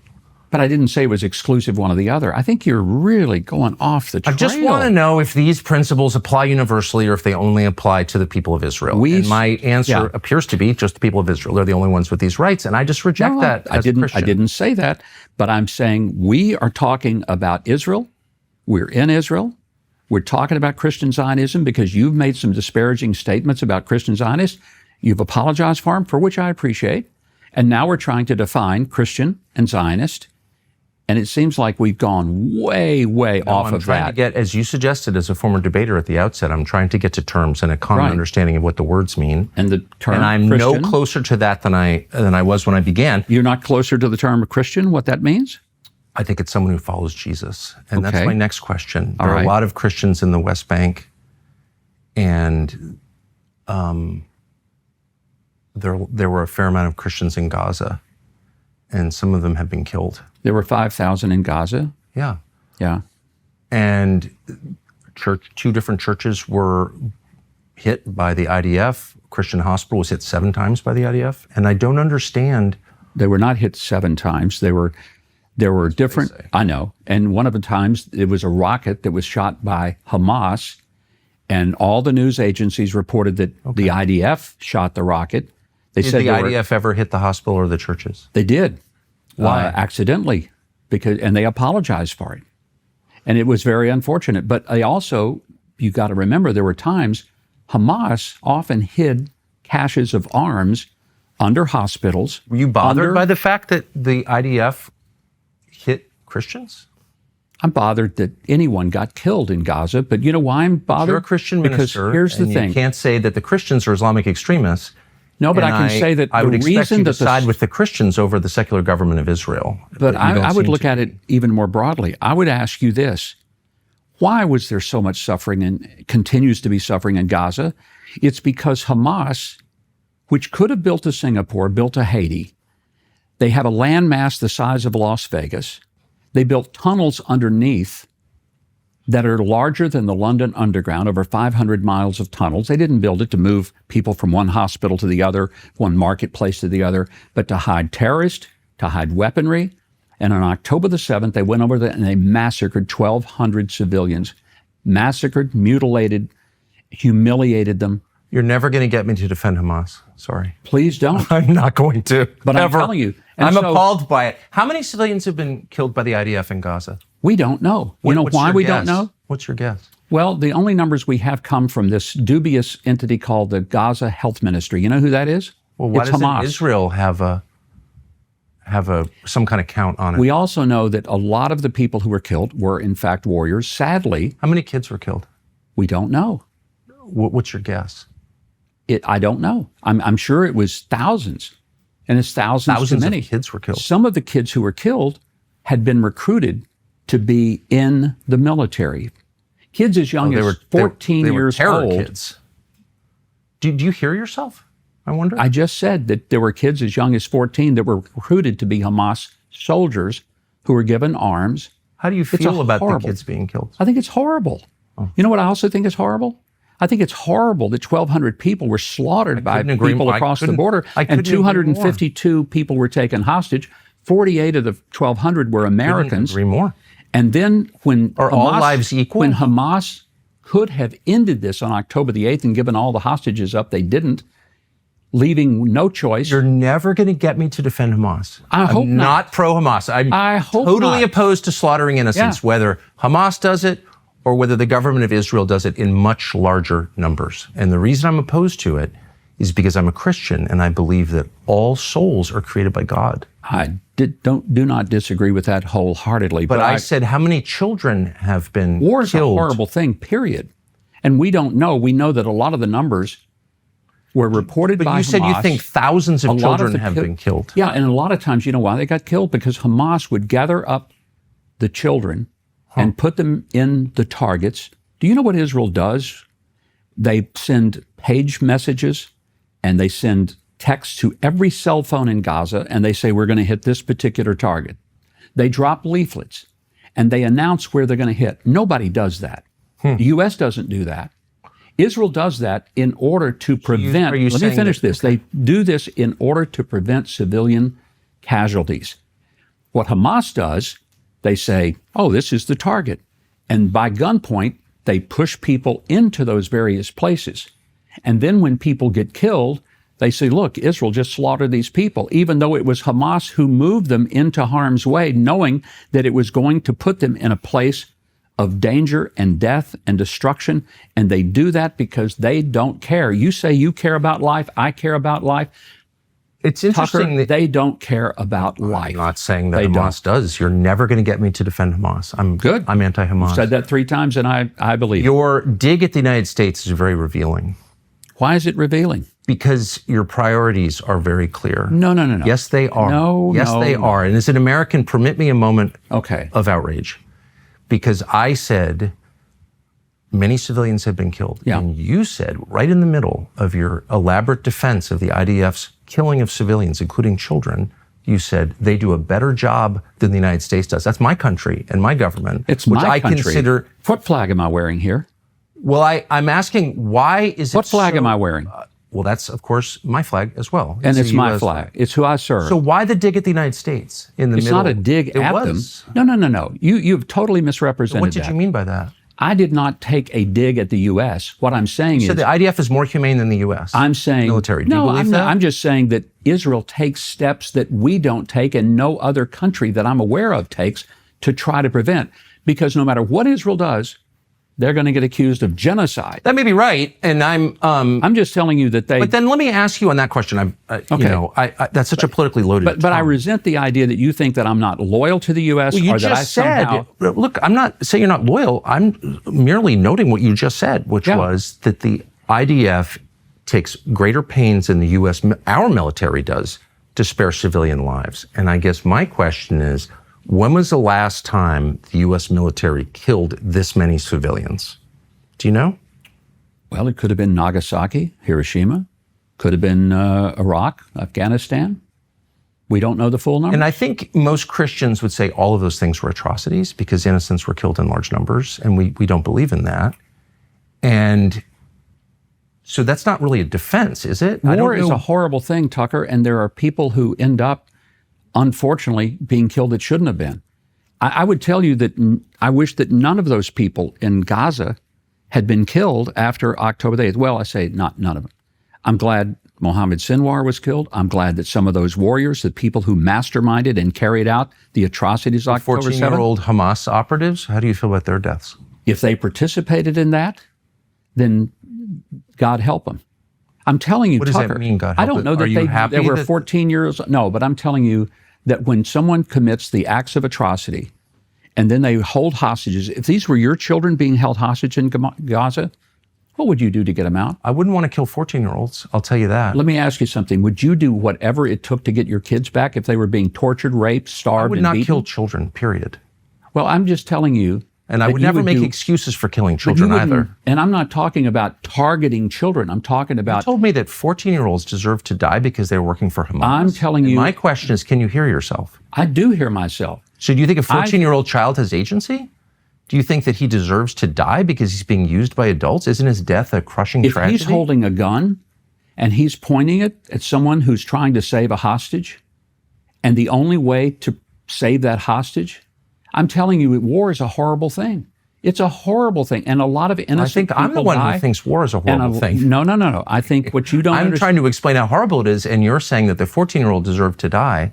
We don't execute 14-year-olds. You're putting words in my mouth that I didn't. I don't know what you're saying. I never said deserve to die. Okay. I say there are people who die that is unfortunate.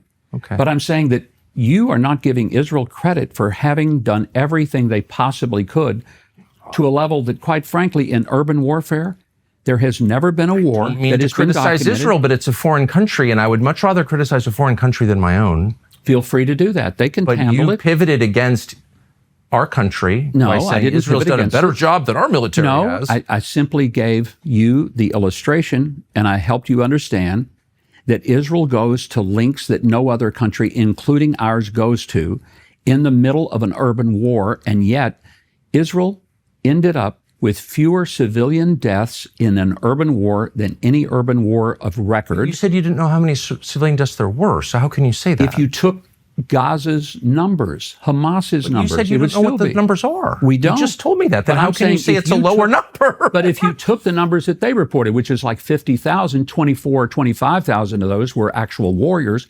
How many civilians? If you I think took the all of their numbers numbers, range from 120 No. to 78. Those are the ones I just read. I don't know if that's real. I don't know either. I'm those asking are, you. You're Yeah, the and I'm US telling you, ambassador. those numbers I've not heard, have not read. The numbers that I think are more reportable are somewhere in the 60,000 range. Where do those come from? From the Gaza Health Ministry, But which you is said those were Hamas. invalid numbers. I think they are. I don't think that they're accurate, but I'm saying let's You're just saying assume they're inaccurate, but they prove that Israel's No, doing I'm a saying great job? let's assume that the most widespread numbers, the largest numbers that have been reported out of Gaza by Hamas, Yes. let's assume they're true. That's what I'm saying. I'm not saying they are true, but assume they're true. Let's just take them at their word.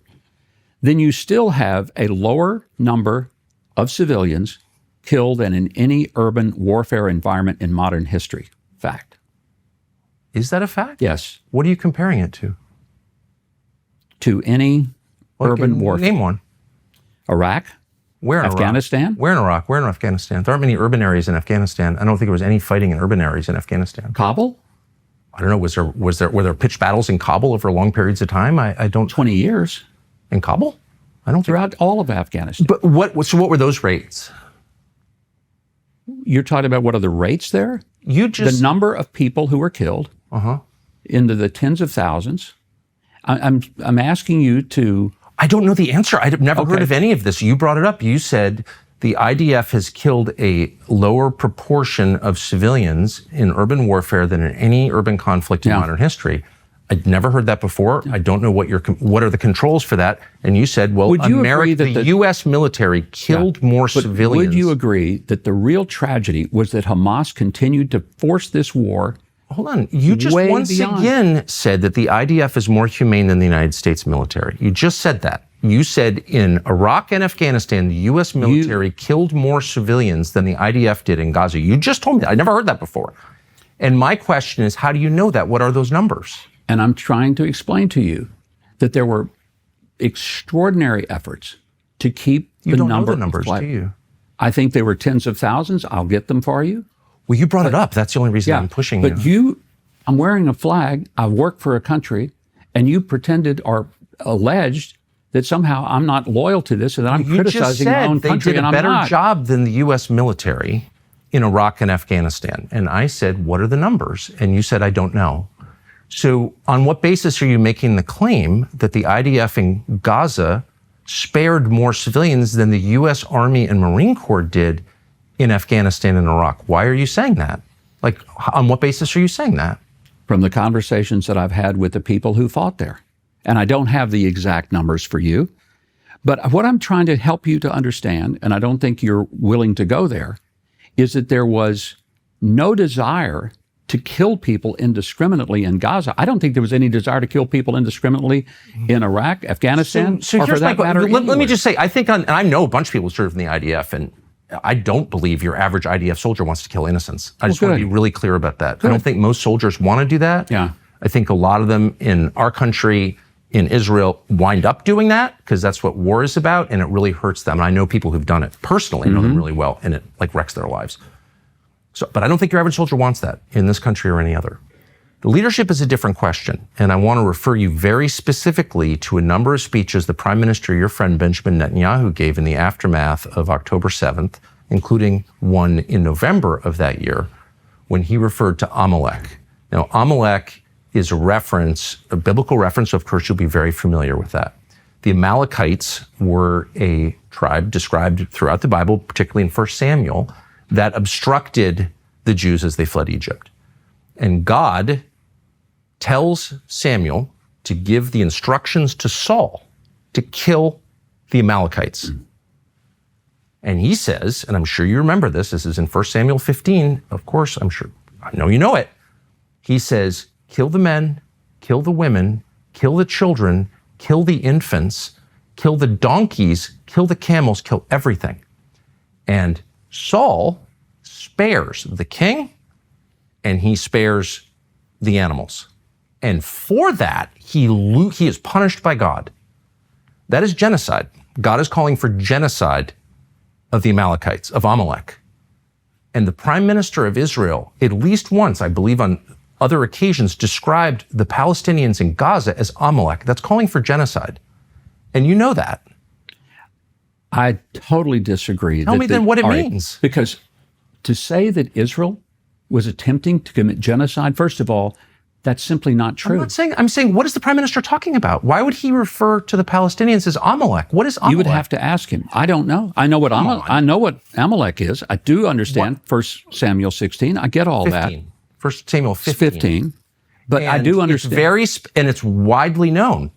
So if you say our enemy is Amalek and we are proceeding on the basis of God's commands to us, you are calling for genocide.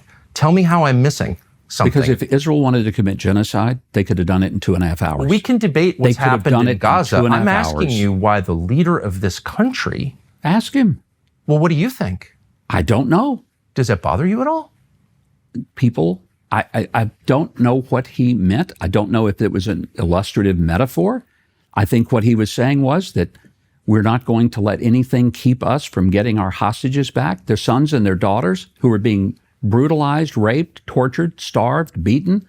Come on, Mr. Messer. No, I think there are many examples of justice in the Bible. But there are Israel very gets few. accused of genocide regularly. I'm not accusing Israel of anything. I'm saying that the Prime Minister of Israel described the Palestinians Do you think he as Amalek. attempted to do genocide? I'm asking why, of all the references in the Bible, and there are many to justice and there are many to reconciliation, that is a reference to genocide, as you know, killing every man, woman, child, and infant, I'm quoting, and their animals, wiping them from the earth. And when they don't do that, they're punished. When you say that at the outset of a war, and then you wind up with massive civilian casualties, maybe not as big as they were in Iraq, then I have to ask you, what is that? And is that kind of thinking consistent with Western values and with Christianity? Do we as Christians believe it's okay to kill people's children? No, we don't. And neither do the Israelis, because they didn't go after their children. If they'd have wanted to kill all their children, Tucker, they've got the military capacity. They could have done it in less than a day. I've heard you say that. I know. I mean, I guess So they could have done them. it. Okay, but Why didn't they?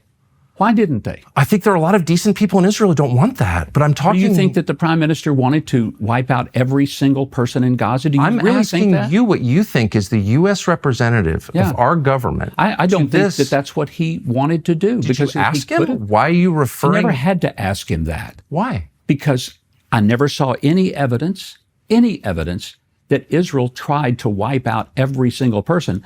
I just gave you examples that it's they not- tried to save civilian lives. But I'm not. and but, they by the didn't. way, I'm not. As I've said, and I mean this. I think most soldiers in most armies, including the Israel Defense Force, don't want to kill civilians. I just don't believe that. I think there are some lunatics. Can who I do. ask you something? Yes. You platformed a guy. You had him on your show, Tony Aguilar. Don't platform anyone. I Well, interview people. you interviewed. Not a liberal, Tony so I don't Aguilar. platform people. Okay, you interviewed Tony Aguilar, who claimed that IDF soldiers killed a little boy in his presence. That didn't happen. Okay. It did not happen. I don't And here's- know. Let me I give you don't the know story. if you know whether it happened or not. Well, I mean, can tell you he why was- I know it didn't happen. Okay. Because we found that little boy less than a week later. All right. I was involved, heavily involved, in helping to extricate him from Gaza. 4 different countries were involved in getting he and his mother to safety, get them out of there. Tony Aguilar is a liar. Okay. Tony Aguilar claimed that he saw an IDF soldier shoot the little boy. He was fired from the GHF for cause, and he begged for his job back, and they wouldn't give it back because they didn't want him. And he told them that if they didn't give his job back, that he would burn them down. Okay. So he goes out. No, let me finish this Okay, because no, it's I've- important for you to okay. understand. Right. So this guy then goes out and makes up this story that he witnessed IDF soldiers shooting a little boy. I don't know that he made it up. He seemed to believe it to me. It's possible he's wrong. I've been wrong many times. Well, this is a little bit more than just missing a fact. He claimed to be an eyewitness to the murder of a little boy. A little boy that a week later we found. And you're sure it's the same little boy? We're absolutely How certain. do you know that? Because we have pictures of him. We had descriptions of him.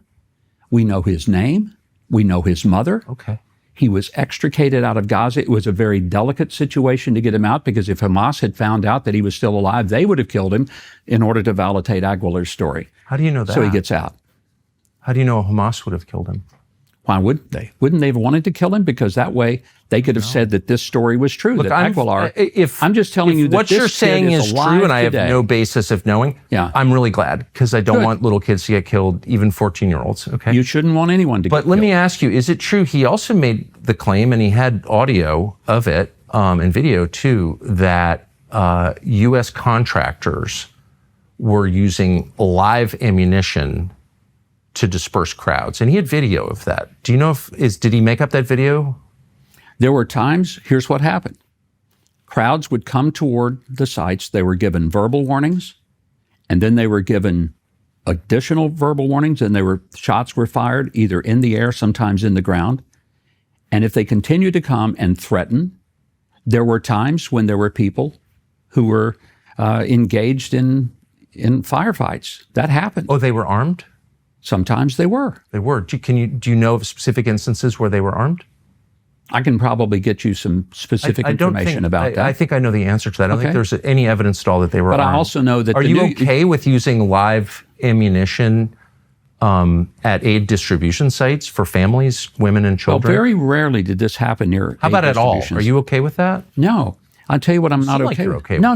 I think you are so trying to put words in my mouth. Not. That's You that's said that they very- were firing back, but then there's no evidence that they were. On a Sunday afternoon, I can remember when there was widespread reports on BBC, CNN, and the New York Times, and they said that 27 people were killed at a feeding site. We had video extensively over that site. Not one single person, not only were they not shot, nobody was shot at. There was not one bit of violence that happened at that feeding site. trying to but get me that to defend BBC? Not going to do that. It's like hope defending Hamas. I agree with you. I don't believe anything I see in the media. It's just that it's really simple. If people are using, and these were American contractors, by the way, these are not Israelis that I'm aware of. American contractors run by some crypto minister or something was running the group. If they're using live ammunition at an aid distribution site, that strikes me as totally unacceptable. They were not firing. Does at it seem crowds. acceptable to you? They were not firing at crowds. People got killed. There's a way And to. some of those people got killed because Hamas were trying to keep them from getting to the aid distribution sites because Hamas was controlling the food.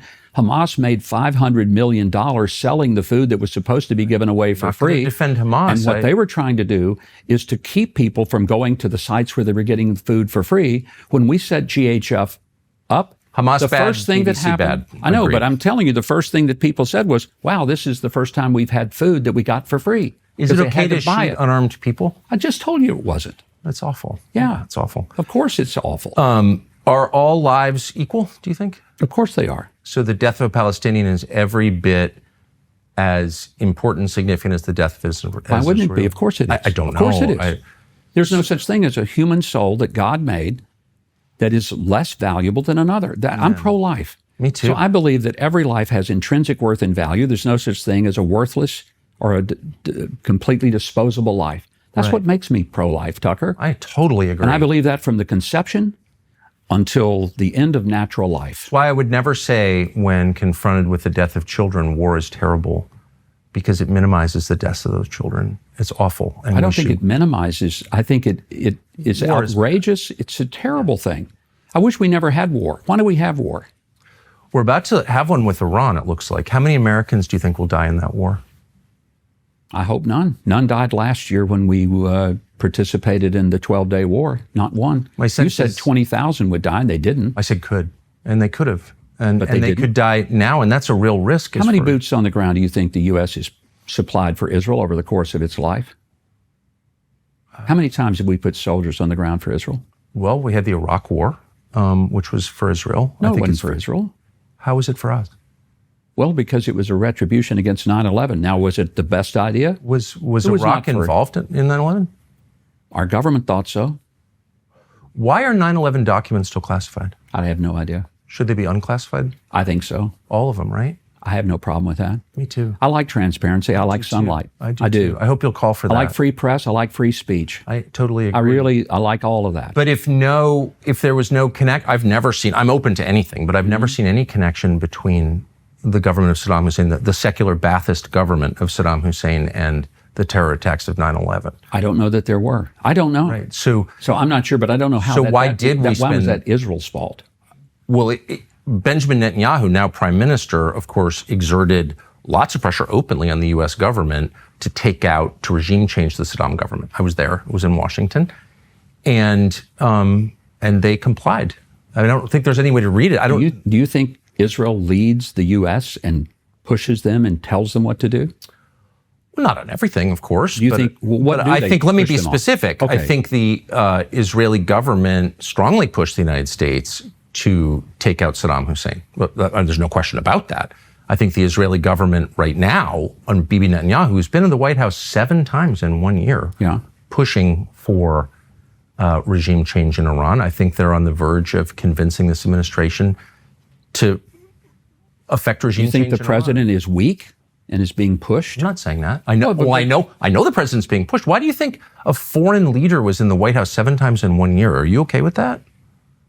That's a lot. Israel is not just a friend or an ally, it is a real partner. We have an incredible relationship with Israel in intelligence and in military, in culture, in values. To be shocked that the Israeli prime minister would have that many meetings, it's a lot. But I want to ask you the question, do you think President Trump is weak enough to let Bibi Netanyahu I don't. push him into something that he doesn't want to do? I don't. Look, I think, and I don't know, of course, the answer to every question, including this one, but I think the President Trump really doesn't like nuclear proliferation, and I don't think he wants Iran to have a bomb. I think he really sincerely means I hope that. you don't want them to have a bomb. Want them to have a bomb? I don't want anyone to have a bomb, including Israel. I don't know why we're okay with Israel having nuclear weapons. I'm not. I'm not okay with Pakistan having them. I'm not Israel okay hasn't. with Saudi having them.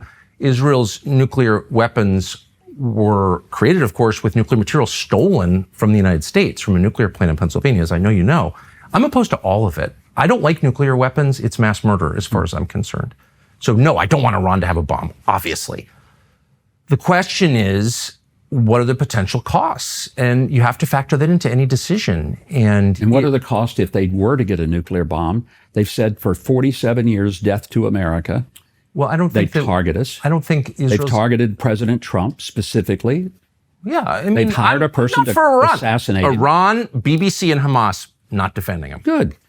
All I'm We're in saying agreement on is, that. Our country is not thriving, and we're spending, tens and tens and tens of billions of dollars over time defending Israel and helping it prosecute all Do you know these. where that money goes?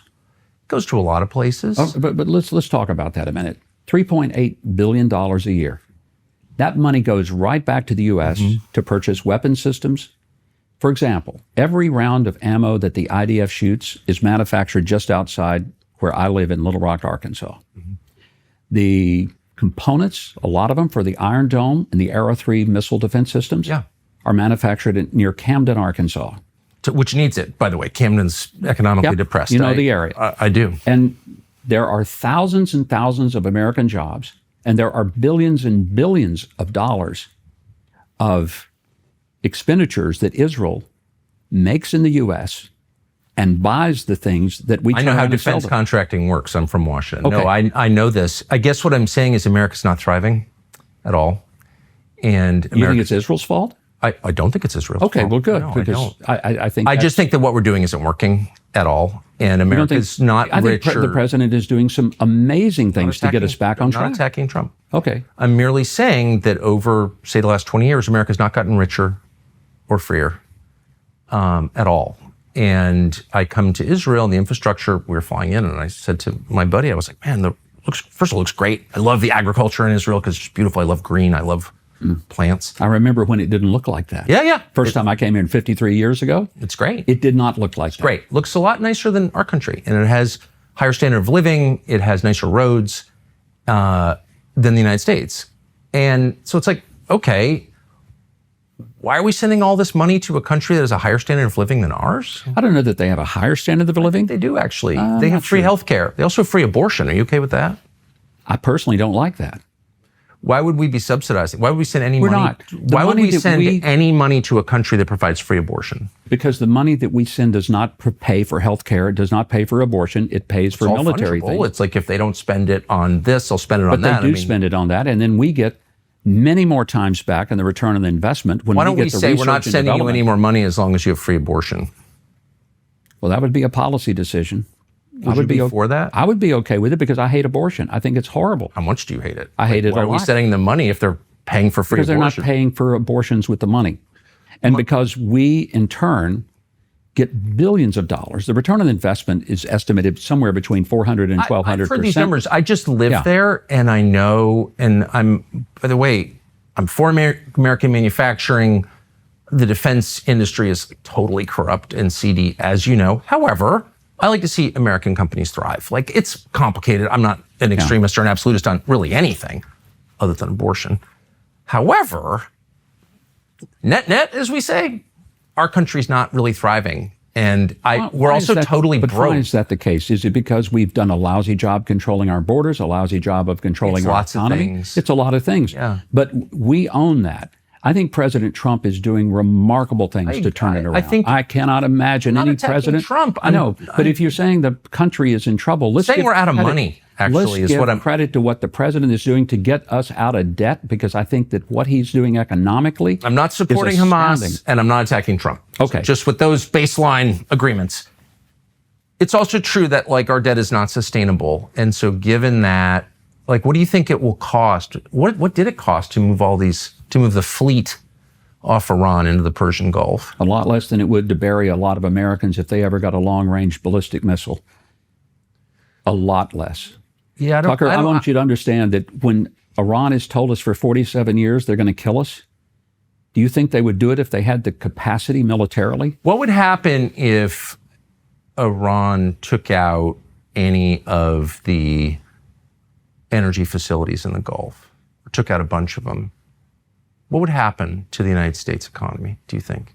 Well, our economy probably would survive because we have energy independence thanks to President Who Trump. would survive?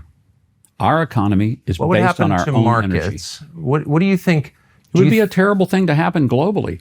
It's why Iran is a global threat. It's why Iran, through its proxies, Tucker, this is another thing. People They're think not Iran, blowing up energy infrastructure right now, but if here's- we try to regime change them, they have said that they will. I don't know if they will or not. I don't but either. Is that a risk that But they have their own problems to defend if they try to do that and they lose their own energy Are you capacity. worried about? So if they took out, and I don't know what's going to happen, Mm-hmm. and I guess we're not supposed to think about worst case because that makes us pro-Islamic or something. But I'm an American and I don't want a depression in our country. It's too fractured and unstable right now. I don't think we want that at all. Okay. None of us want that. None of us want that. Not right now. We don't. Not at all. No, I don't want it. I don't want it next year, next week, 10 years from now. Especially now, all these states are basically in a state of insurrection against the federal government. They're not enforcing the most basic law of the land, which is immigration. And thank goodness President Trump is pushing back, and I he's agree. I'm just saying, seeking to force if all of a sudden compliance. markets just tanked and gas tripled or whatever, and you had, like a severe recession or something worse, that's a massive cost. And I don't see anybody factoring in that possibility. Iran has said it will do it. You've said 10 times they're evil. Okay, I believe you.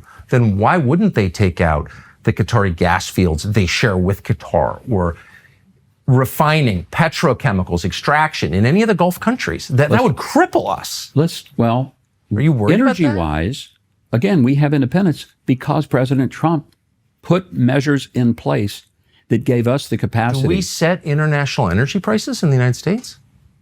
In some ways we do, because our own market and our own production has a whole lot to do with what those world costs are going to be. If you took Saudi energy production or Qatari energy production or Emirati energy production offline. That is making an assumption that if there were regime change, that they would be more effective at attacking than we would be defending.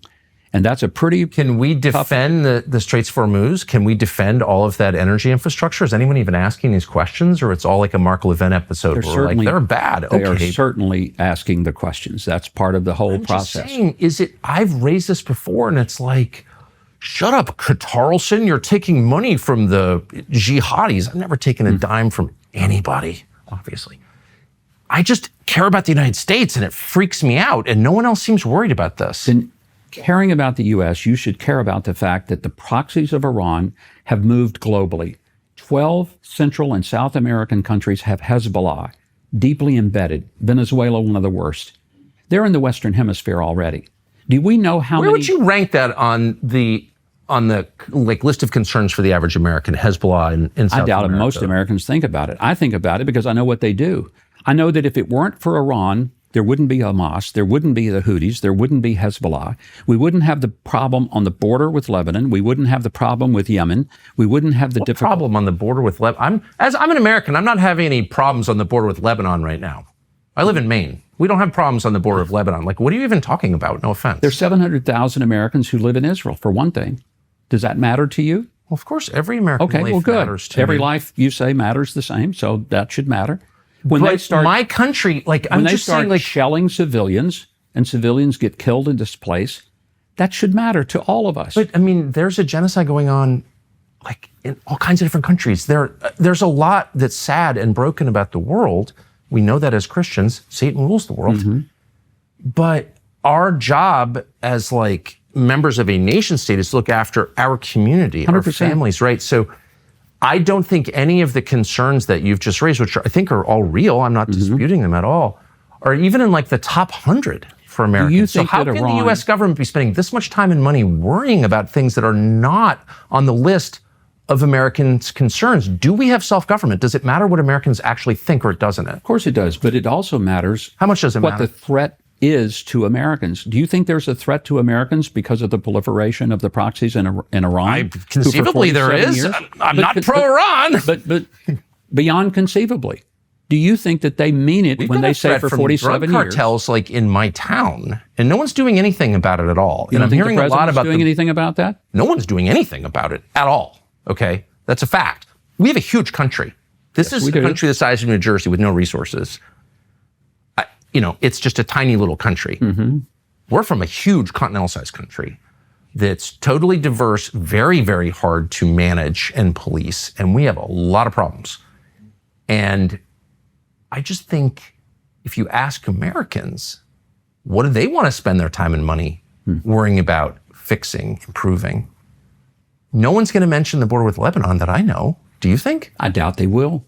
But then why are we doing this? Don't their opinions matter? I would like to think that there are people that the U.S. government has monitoring what the threats are to Americans long term. Sure, yeah, Do you I agree. think there's a threat? The question is, when people tell you for 47 years, well, but I don't know that Saddam ever said he was going to take down America. But You just the said- Iranian regime has said for 47 years they are. Well, you just If they had the capacity of a long-range ballistic missile and nuclear capability, do you think they'd light that puppy up and send it to us? I don't know. But I know. Well, I that- know this from sitting here last year, 4 wars that I went through in less than a year. The Iranians rained down ballistic missiles. Can I ask you a question? Like, how much does it matter what Americans think? Well, it matters every bit what Americans think. That's why Okay. Americans vote. It's why Americans have the opportunity to have free speech. We want them to have that. Okay, so what percentage of Americans support a war with Iran? I don't know. Do you know? I do. I think it's around. I saw the numbers yesterday. I think it was like 21%. Okay. Is that enough to have a war with Iran?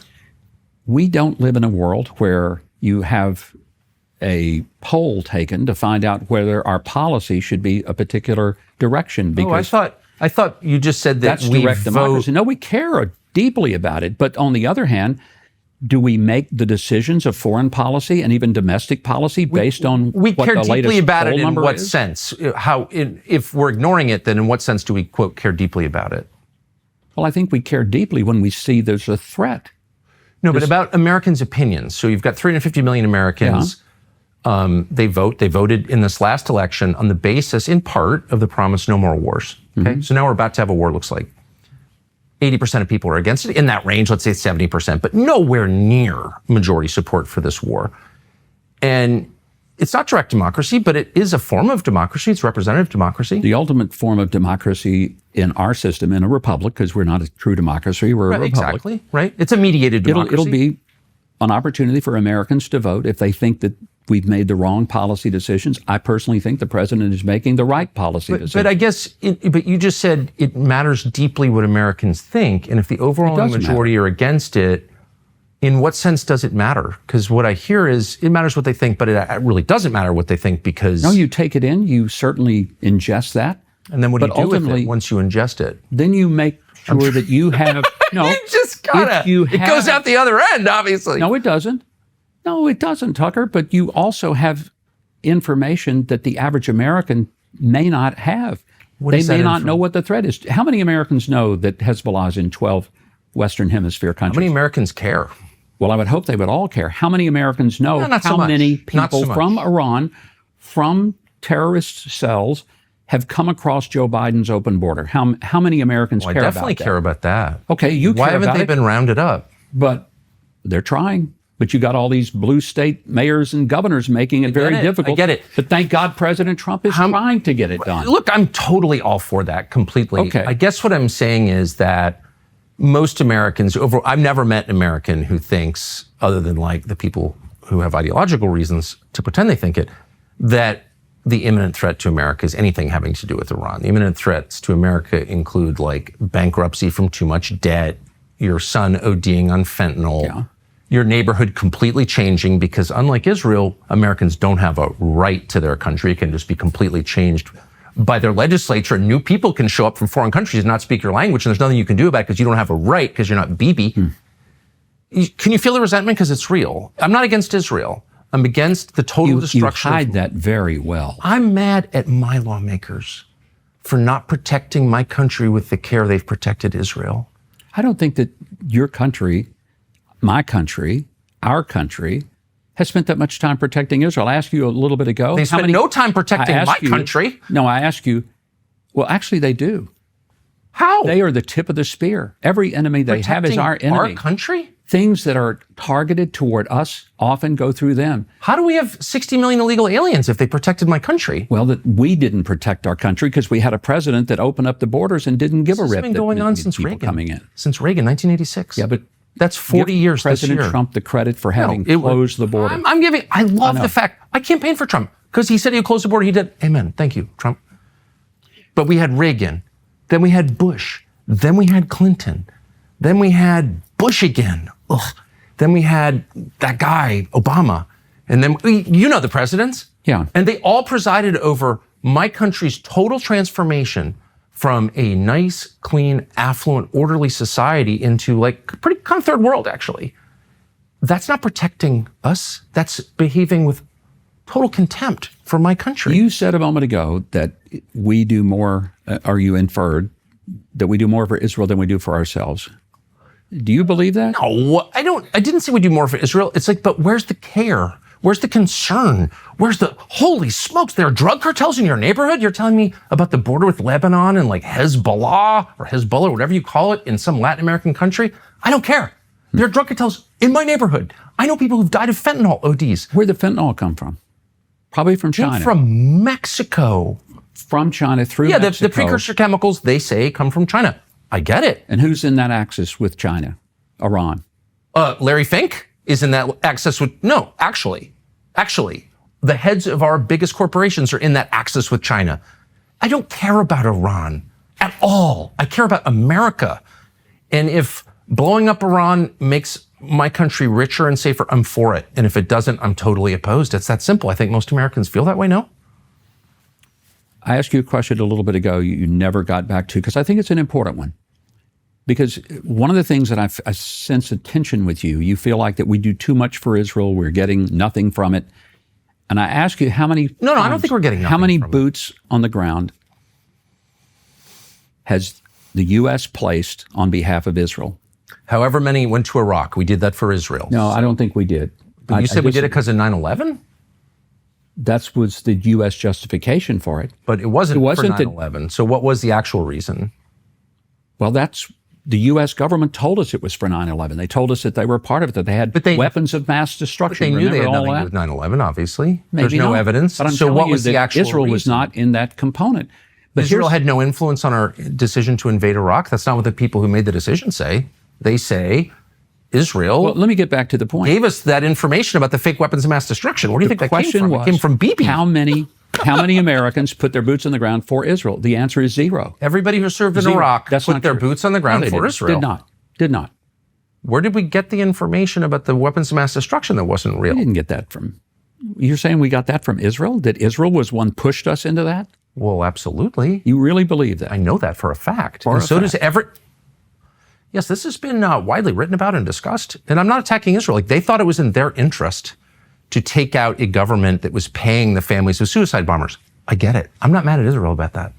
I never have been. I'm mad at the Bush administration and all the people who went along with this to the detriment of my country. That's who I'm mad at, not Israel. Bibi's doing what he can for his country, whether you agree with him or not. I want my leaders to do the same for my country. That's it. I think the present leadership is doing just that. I truly do. And I don't think that it's at all accurate to even intimate that tiny little Israel is pushing the U.S. into something it does not want to do. Our leaders appear to want to do it. Our public does not want to do it at all. The public does not want war with Iran. Bibi does. He's gotten seven trips to the White House. The average American question would doesn't, be, hold on, the are average they gonna- American doesn't have that level of access, and a foreign leader does. 7 in 1 year, and now we're moving toward war with Iran. The average American doesn't want that war. The average American is outraged. Don't you understand? I I'm not understand that attacking we Bibi have at all. the I'm strongest president I've ever seen in my lifetime, going back to Eisenhower, real for for a God's second. sake. If you're an American- No, listen to me, Tucker, for God's sake.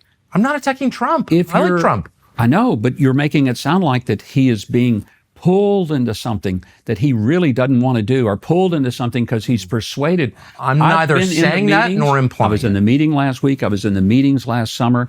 I can assure you, President Trump is not being led into something at all by be clear- Prime Minister Netanyahu. To be clear, I'm neither saying that nor implying it. Good. What I am stating out loud is true, and that's that Prime Minister Netanyahu, Bibi Netanyahu, has way more influence over Americans' foreign policy than Americans do. And we know this because he wants a war with Iran. The overwhelming majority of Americans don't want a war with Iran, and we're very likely to get a war with Iran. So who has more influence, Benjamin Netanyahu or 80% of Americans? And I'm saying that's outrageous. That's all I'm saying. I would counter that.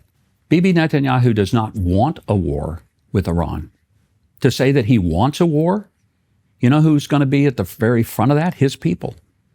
And I don't agree with that. I'm with him enough to know he does not want a war. He doesn't. Does he think that there may be a necessity of taking a war in order to prevent an attack on not just Israel, I but don't on want to the be United argumentative, States? but I think I know too much. I mean, let's be real. Okay. So there was, Steve Witkoff, in my opinion, is just a sterling guy, just a good guy. Excellent He's a good guy.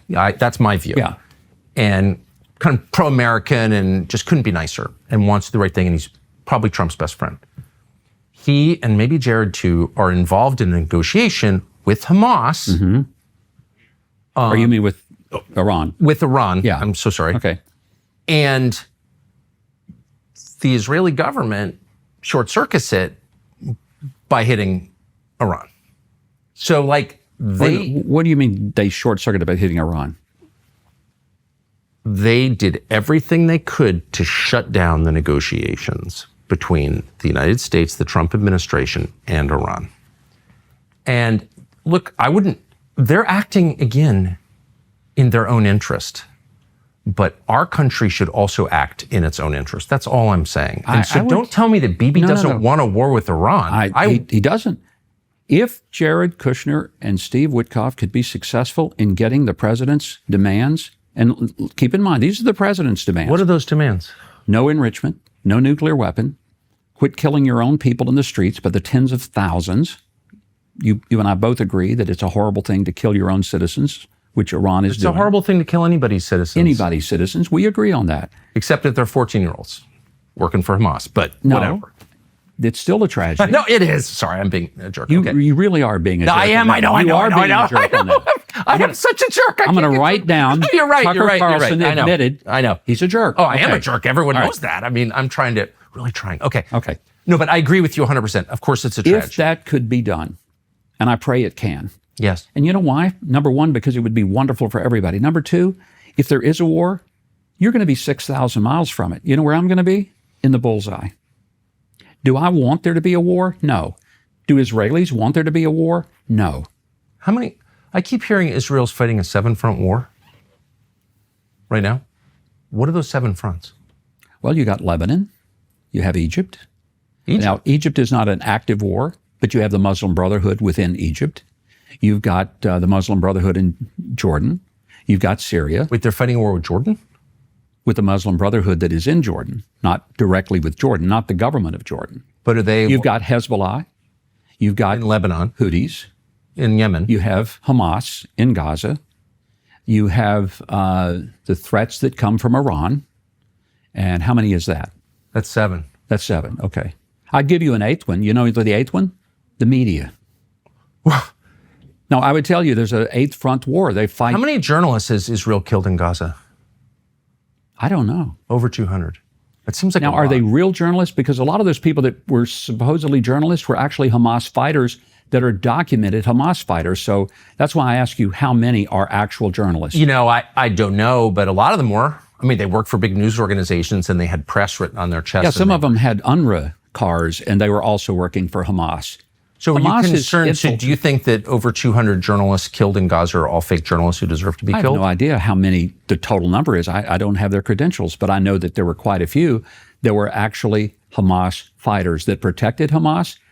Ask the hostages. The hostages came back and they started telling about the number of people that were doctors in hospitals that held them hostage in their homes, or the number of people who were pretending to be journalists who were actually holding them hostage. As someone I'm who just telling you that there's a lot more to what. As someone whose tax dollars helped pay for killing all those civilians in Gaza, I feel like I have a right to know how many were killed, and Israel won't let outside observers in to figure it out. And I'm frustrated. I just want to say that.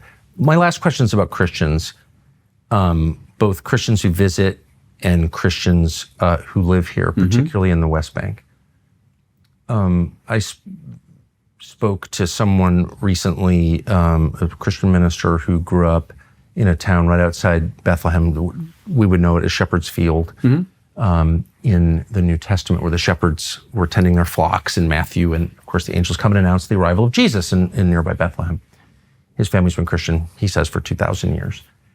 He says where he grew up is now surrounded by settlements of people who are not from Israel at all. A lot of them are from the United States, Jewish settlements. They have different roads that the native Christians are not allowed to use. I don't quite know how that works. And he described a story where his mother was shot outside their house by an IDF soldier for reasons no one ever explained. She survived, but no one was ever punished for it or even explained why they did it. And he basically described being terrorized by settlers. And I wonder if that's a concern for you, for the native population, the indigenous population. Did you say this happened in Bethlehem? It happened in Shepherd's Field, so it's a Christian village. Beth Sahur, I think, is its name. Right outside Bethlehem. If it's in Bethlehem, it's not in Bethlehem. I think it's Beth Sahur. I believe is the name of the village. Because there are no Israelis in Bethlehem, none. There are no Jews in Bethlehem. Are there new settlements outside Bethlehem, where he is from? Over in Area C, but not in Area A. There are none. Well, he describes the town he grew up in, and I guess I wonder why a Christian whose family's been there for 2,000 years. There are Palestinian Christians throughout Judea and Samaria. That's true. I've been over to visit them. I go there regularly. I know you have, and some have been. We've advocated for some that are Muslim, but they're American citizens, and we advocated because there was. But why can't they just drive into Jerusalem to go to the Church of the Holy Sepulchre? Why do they need a permit to do that if they're from there? Because of the acts of terrorism that has made it impossible to do it. But you know how many suicides? Hold on. No. Let me. Christians. You asked this question. So what do we do? Just say you're a Christian? Oh yeah, I'm a Christian, but you're wearing a suicide bomb? Do Christians do suicide bombs? They could. If all they have to do is just announce I'm a Christian. There were over 1,000. Why not just get an identity card that says I'm Christian? Let me just finish this. Before Israel put the green line up, and before they took great care to put checkpoints in place, there were over 1,000 suicide bombers in 1 year. It was awful. In 1 year. I remember it, but I don't think any of them were Christians, and they might not have been. Okay, but my point is, we could find out if they were. So you're saying we just trust somebody if they come up and say I'm a Christian, I just want to go to the Holy Sepulchre, let me in? What I'm saying is that Christians have a right to go to the Holy Sepulchre. Israel does not own it. They've had possession of it since 1967. It doesn't belong to Bibi. It belongs to me and you and every other Christian. Bibi was probably a young person. I'm not even sure he was. No Christian should ever be barred from the Church of the Holy Sepulchre. Should Christians be barred from Joseph's tomb in Nablus? I don't know. Let's just start with the Church of the Holy Sepulchre. Okay, let's start with the Church of the Holy Sepulchre. And I don't understand on what grounds they are. Well, they can't if they're Christians at Beth Sahur. So I don't understand why they're a threat. They're not a threat. And why won't you, as the Christian minister, U.S. ambassador to the state of Israel, say to the prime minister, you can't allow this? Your country exists in part because American Christians support you, so you have to treat us well. Part of the problem, Tucker, is that in the Palestinian Authority, and that's what we're talking about, there are Christians. Look, I know some Christians who live in Bethlehem, and that is Area A. Bethlehem was 80+% Christian before Oslo. 80% Christian. Less than 20% Muslim. Today it's flipped. It's now 80+% Muslim. It's very few Christian. And some of the Christians that I personally know and know well are Zionist. Let that surprise you. They're Zionists. They're hardcore Zionists. And some are Let me finish really my train of thought here. Okay. So in the Palestinian Authority, they still teach children from the time they're 5 years old that the greatest thing in the world is to kill Jews. And that if they end up being a martyr, and if they kill Jews, they will get a pension for life if they die. And if they don't, they'll get a paycheck for life, and their families will. And it's called the Prisoners and Martyrs Fund. We call it Pay for Slay in the U.S. It is against our law. A lot of Christians collecting on that? I don't know. Zero. So my question remains, and I'm a little bit frustrated at this point, because I'm not defending Hamas. I hate suicide bombing. I hate suicide. I hate violence. I hate the killing of children, period. Why can't a Christian who was born there, whose family's been there for 2,000 years, following Jesus for 2,000 years, drive, because it's really close, to the Church of the Holy Sepulchre? He poses no threat. And why can't the United States government advocate for him to do that? We do advocate for Americans because that's our job. And it doesn't matter whether they're Palestinian or Israeli. We do that. But as far as when they... How many Americans are being held in Israeli prisons right now? Total, I don't have an exact number on that. I don't know. How can you advocate for them if you don't know how many there are? Well, everyone that we know, we go visit. Our consular goes there almost every week and visits the Americans. It's not a large number as far as Americans, but when we have them, We go to their trials when they're on trial. So yeah, we do a lot more than you've given us credit for. Oh, I'm giving you credit. No, you okay, understand. please. I'm giving Thank you you for credit doing that because we don't get much. No. We don't get much. By the way, not every embassy does that. I happen to know for a fact they don't advocate for Americans in jail. And we take our consular services across into the Palestinian Authority and help people over there. Some of those are Christians, some are not, some are Muslim. But if they're Americans and they have American citizenship and an American passport, we help them. That makes me so happy to hear. I go to Ramallah. I sit down with the vice president and the prime minister of the Palestinian Authority. We try to work ways to make things better. But the reason that sometimes it's not just an absolute free passage, I'll tell you why, because there are too many incidences of terrorist acts, and Israel is not going to allow themselves. But the Christians didn't do it, and they're not going to do it, and Christians pay for all of this. They pay for a lot of horrible, this. It's very, you can say it's unfair, but here's You can't punish the innocent. How's that? But you got to somehow make sure that you screen people, and that's why the checkpoints. Let me tell you what happened not too very long ago. We had a humanitarian aid truck that came across from Jordan. The driver was supposedly vetted. He was a former Jordanian military person. He came across the checkpoint. Everything should be fine, right? He gets out of his truck, he takes a gun, and he shoots two of the people. I believe it. Who are the Israelis at the checkpoint, one of whom was a young person less than a year in the job. His mother teaches in the American school where our embassy people go in Herzliya. I get to make the phone call to the mother. I'm going to tell you something. It was not the most pleasant day of my life. It sounds awful. It is awful. And so those kind of incidences are the reason that it is difficult to go from Judea, Samaria, or the West Bank, call it whatever you want. But if you're in Area A, which is under the control of the Palestinian Authority, and your education has been that killing Jews is a wonderful thing. I'm talking about the Christians. But the Christians, if they go to those schools, they're still going to get that education. When was the last time there was a suicide bomb detonated by a Christian? I don't know. Never.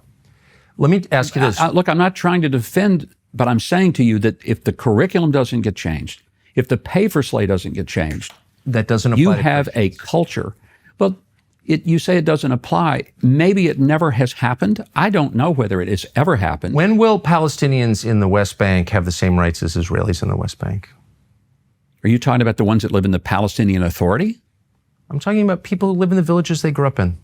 Yeah, but changed hands, went from one government to another. It makes a difference whether they live under the Palestinian Authority government or whether they live under Israeli. If they live under Area A, do you know the difference? I do. Okay. I'm saying if they live under Area A, they live under the Palestinian Authority government. They don't live under Israeli government. But it's controlled by the Israeli government completely. There's no airport. They control the utilities. I mean, it's silly. I understand there's a form of self-government, but the big decisions are made by the Israeli government, obviously. I've been there. I know this.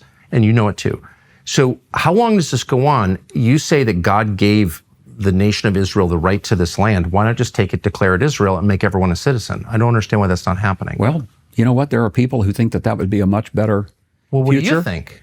I think it very well could be. And if you ask certain people living in the PA under their very corrupt government, where 91% of the people think the government is hopelessly corrupt, that's what the numbers are, they would tell you that they would be better off if the Israelis were the governing authority. Everyone gets voting rights. Would that be the case? If they were all under Israeli authority, do you realize there are lots of Arab Israelis? I know. And they vote. Do you know they serve in the Knesset? I'm very aware of that. Okay. And I'm just wondering. And they serve on the Supreme Court.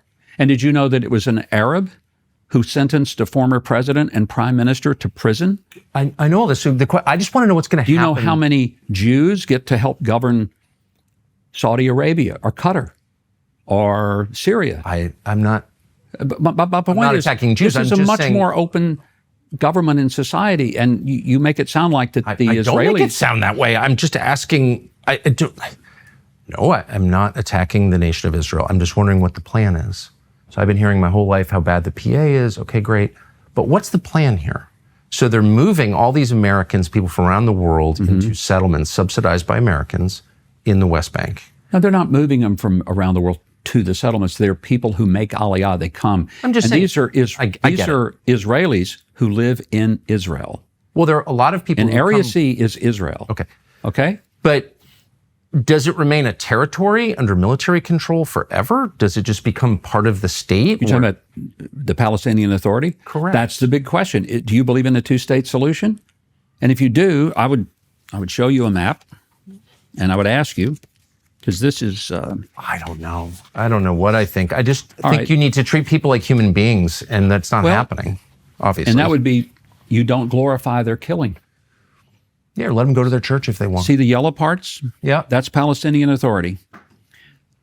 The tan parts, that's Area B. That's the area that is mixed. Israel has military authority, but the Palestinians can live anywhere they want to in there. And the blue area, that's Area C. Yeah. Area C is Israel. And Israelis can live in Israel.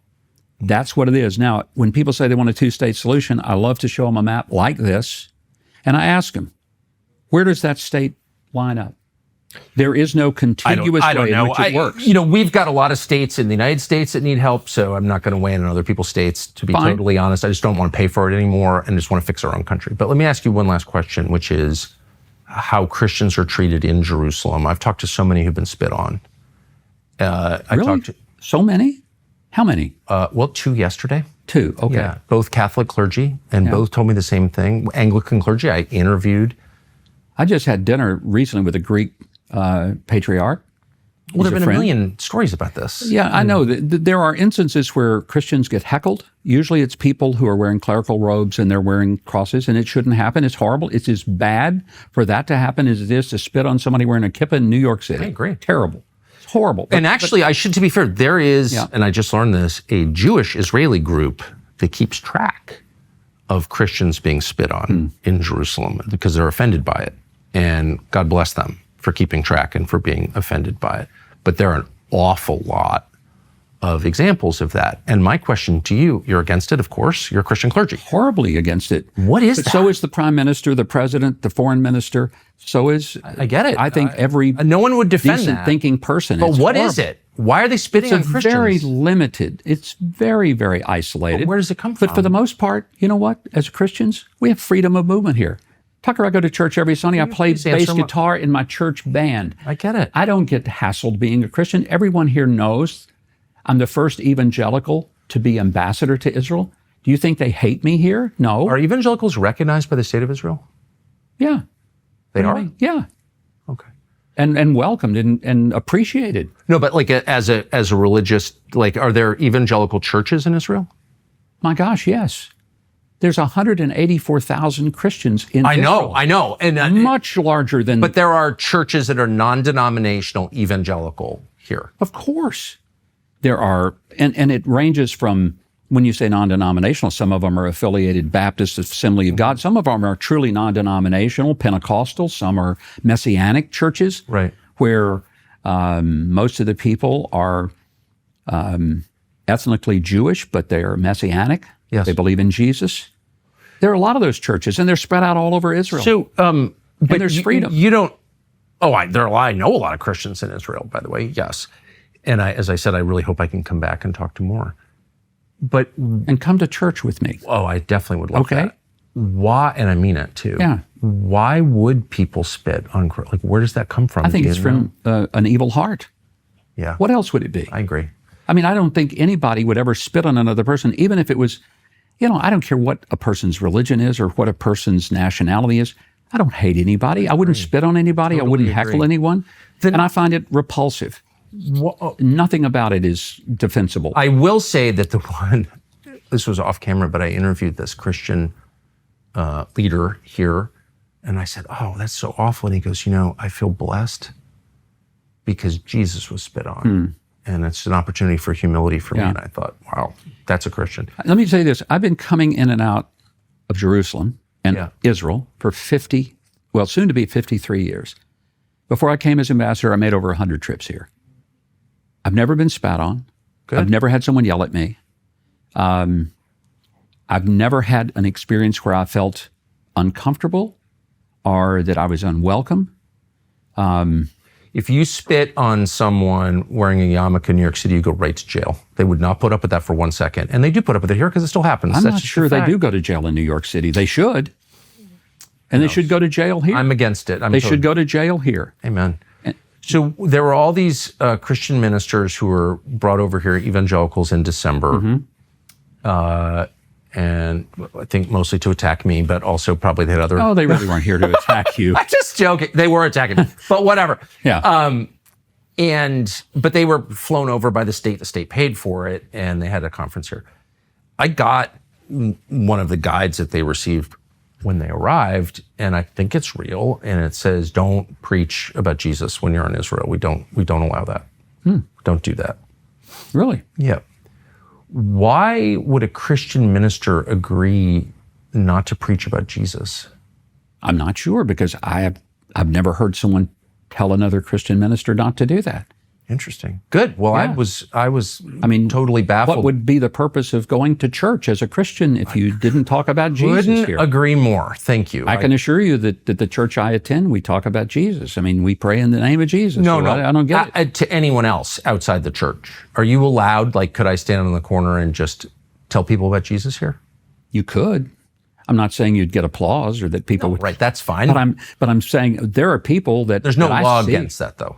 not that I'm aware of. The only laws that I know of, you can't proselytize someone under the age of 18, and you cannot offer people things of value in order to cause them to listen to your presentation. For example, I can't say, "Hey, for $10, would you let me give you this gospel tract and scream at you?"